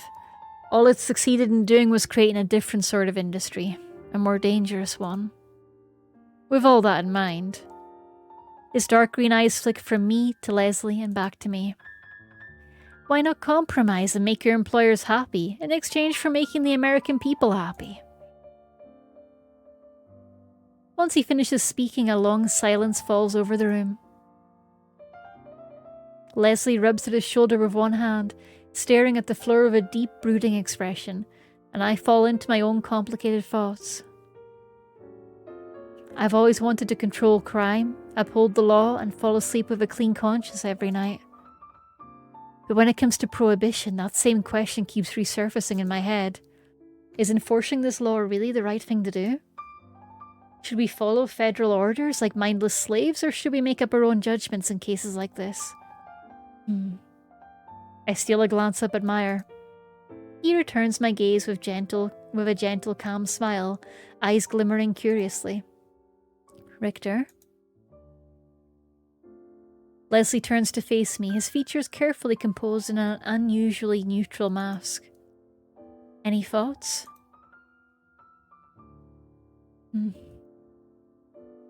Deciding to let my apparently crippling honesty speak for me, I take a deep breath. I don't think prohibition is meant to last. I take pride in my job, but I get nothing out of enforcing Volstead's middle finger to America. Snatching away hooch just to suit the Fed's fancy, that doesn't sit right with me. Oh, Richter. Say more. And as for Meyer, I think he's right, boss. With him or without him, the liquor business here will keep going, and I'd rather someone like Meyer run it than some crew out for blood as much as profit. Leslie chews on his lip. He's wavering on the brink of deciding something, but I can't tell which way he's leaning. Whatever decision you make, boss, I'll stand behind it. You can count on that. I know, Richter. That's why you're my partner. After a lengthy pause, Leslie finally breaks into a faint smile, turning his gaze from me to Meyer. Listen, I can't promise a deal will hold forever, Meyer. There's always a risk that someone will find out or we'll get moved on to a different case. I'm well aware. Few good things last forever. But that's more of a reason to enjoy them while they last, isn't it? I'll drink to that, alright. He suddenly takes a deep, sharp breath, eyes flashing. Ah, damn, it sure feels good to spit in Volstead's eye, that son of a bitch. Huh. Leslie grabs Meyer's hand firmly, shaking it with pure determination. Damn! Leslie's been bottling this up. In fact, he seems so convicted that I have to wonder how hard the decision really was for him. He wasn't just posing for dramatic effect back then, was he? You know, my sister got married last week and the reception was completely dry. Not a drop of booze in sight. Have you ever had to sit through 15 wedding speeches completely sober? I've never prayed so hard for the rapture in my life. As his hand is pumped up and down by an enthusiastic Leslie, Meyer breaks into delighted laughter, maybe the first time I've ever heard him be so loud. Whether it's from amusement or relief, though, I can't really tell. Well, this is a cause for celebration, gentlemen, wouldn't you agree? Meyer steps over to the door, lightly knocking 4 times. A few seconds later, it opens slightly, and someone discreetly handles him a bottle and several wine glasses. Damn, those boys are well trained! Is that... You had them bring it here? Wasn't it a bit presumptuous? I only make bets I'm confident in. I love this smug bastard. I have a feeling we're gonna get along just fine. They exchange playful glances, and then their eyes slide over to me. Oh, tea free! Oh, tea free, come on! Why do I suddenly feel like a rabbit spotted by a pair of lions? Hey, what are you? Before I know it, the other two have taken my arms, pulling me over to the foot of the bed. Like they're operating on some new unspoken pact, they sandwich me between them before I can even finish my protest. Shall we toast to the success of our new partnership? Don't mind if I do. You're a true gentleman after all, Meyer. Leslie holds out his glass, and Meyer casually reaches over me to pour. Oh my god, look at them! Ah! And of course, we shouldn't forget the wonderful little detective who brought us together, should we? Oh my god, they're so cute. Well, it's really nothing. I humbly nominate him as our ambassador, the key component to making sure our arrangement runs smoothly. That's actually not a bad idea. He can't tell a lie to save his life, so it's better for him than undercover work, that's for sure. What the... I didn't agree to this, did I? Hello? Agree, Richter, please. You're merely continuing the role you already have. You heard the man, Richter. Ambassador is a great sounding title, too. I'm jealous. Very funny. You fellas, you're a real riot. As I grumble to myself, watching the deep ruby liquid flow into Leslie's glass. Whoopsie. My mind begins to picture how many other deals like this will take place while Prohibition goes on. It's already changed our country forever, changed us as Americans forever, though I doubt we'll understand the full scale of it for many, many years. But when I think of all the detectives and officers who'll one day reach the same conclusion as us, I have to wonder, just how much longer will this dry America last? Oh! Oh, look at... Oh my god. I think it's perfectly fair to keep him 4 days a week with me. 4 days? You greedy bastard, trying to monopolize him, eh? I tune back into a good-natured argument, one that seems to be about... What if we shared him for 1 day? Surely a reasonable man like yourself would agree to that, Leslie. Sharing him for a day, huh? You know, I think that can be arranged. Oh my god, OT free, OT free! The hell kind of conversation are you? Never mind. Oh my god, they're so cute.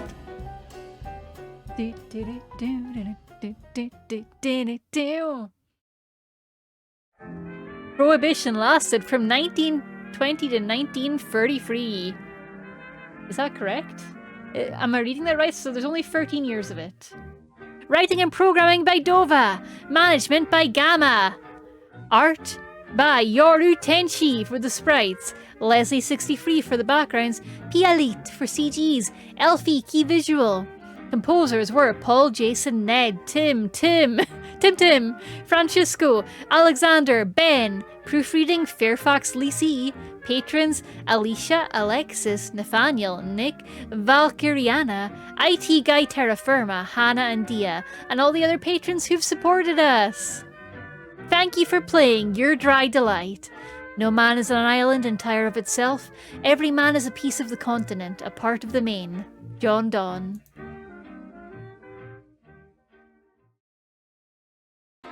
Yeah, that was fun. That was so fun. And I think we've got everything. Yep. Let's watch the OP again. I want to watch the OP again.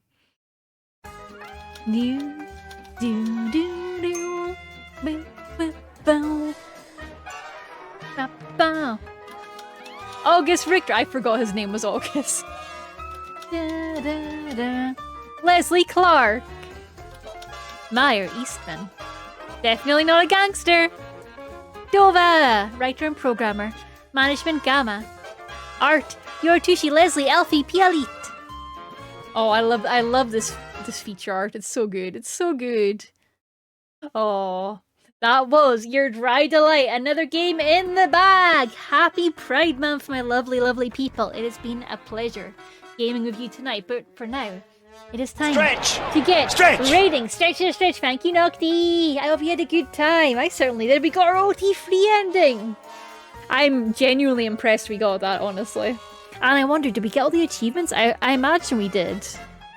I can't imagine there being anything we missed. Yeah, we did. We got all three. Yeah, boy. Platinum rank.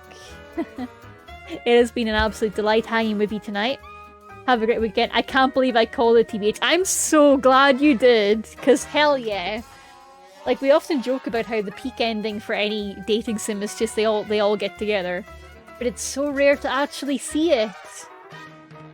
And it was nicely done. It didn't feel forced, you know? It felt very natural. Like, of course those two are gonna get on like a house on fire and are gonna bond over the scruffy puppy.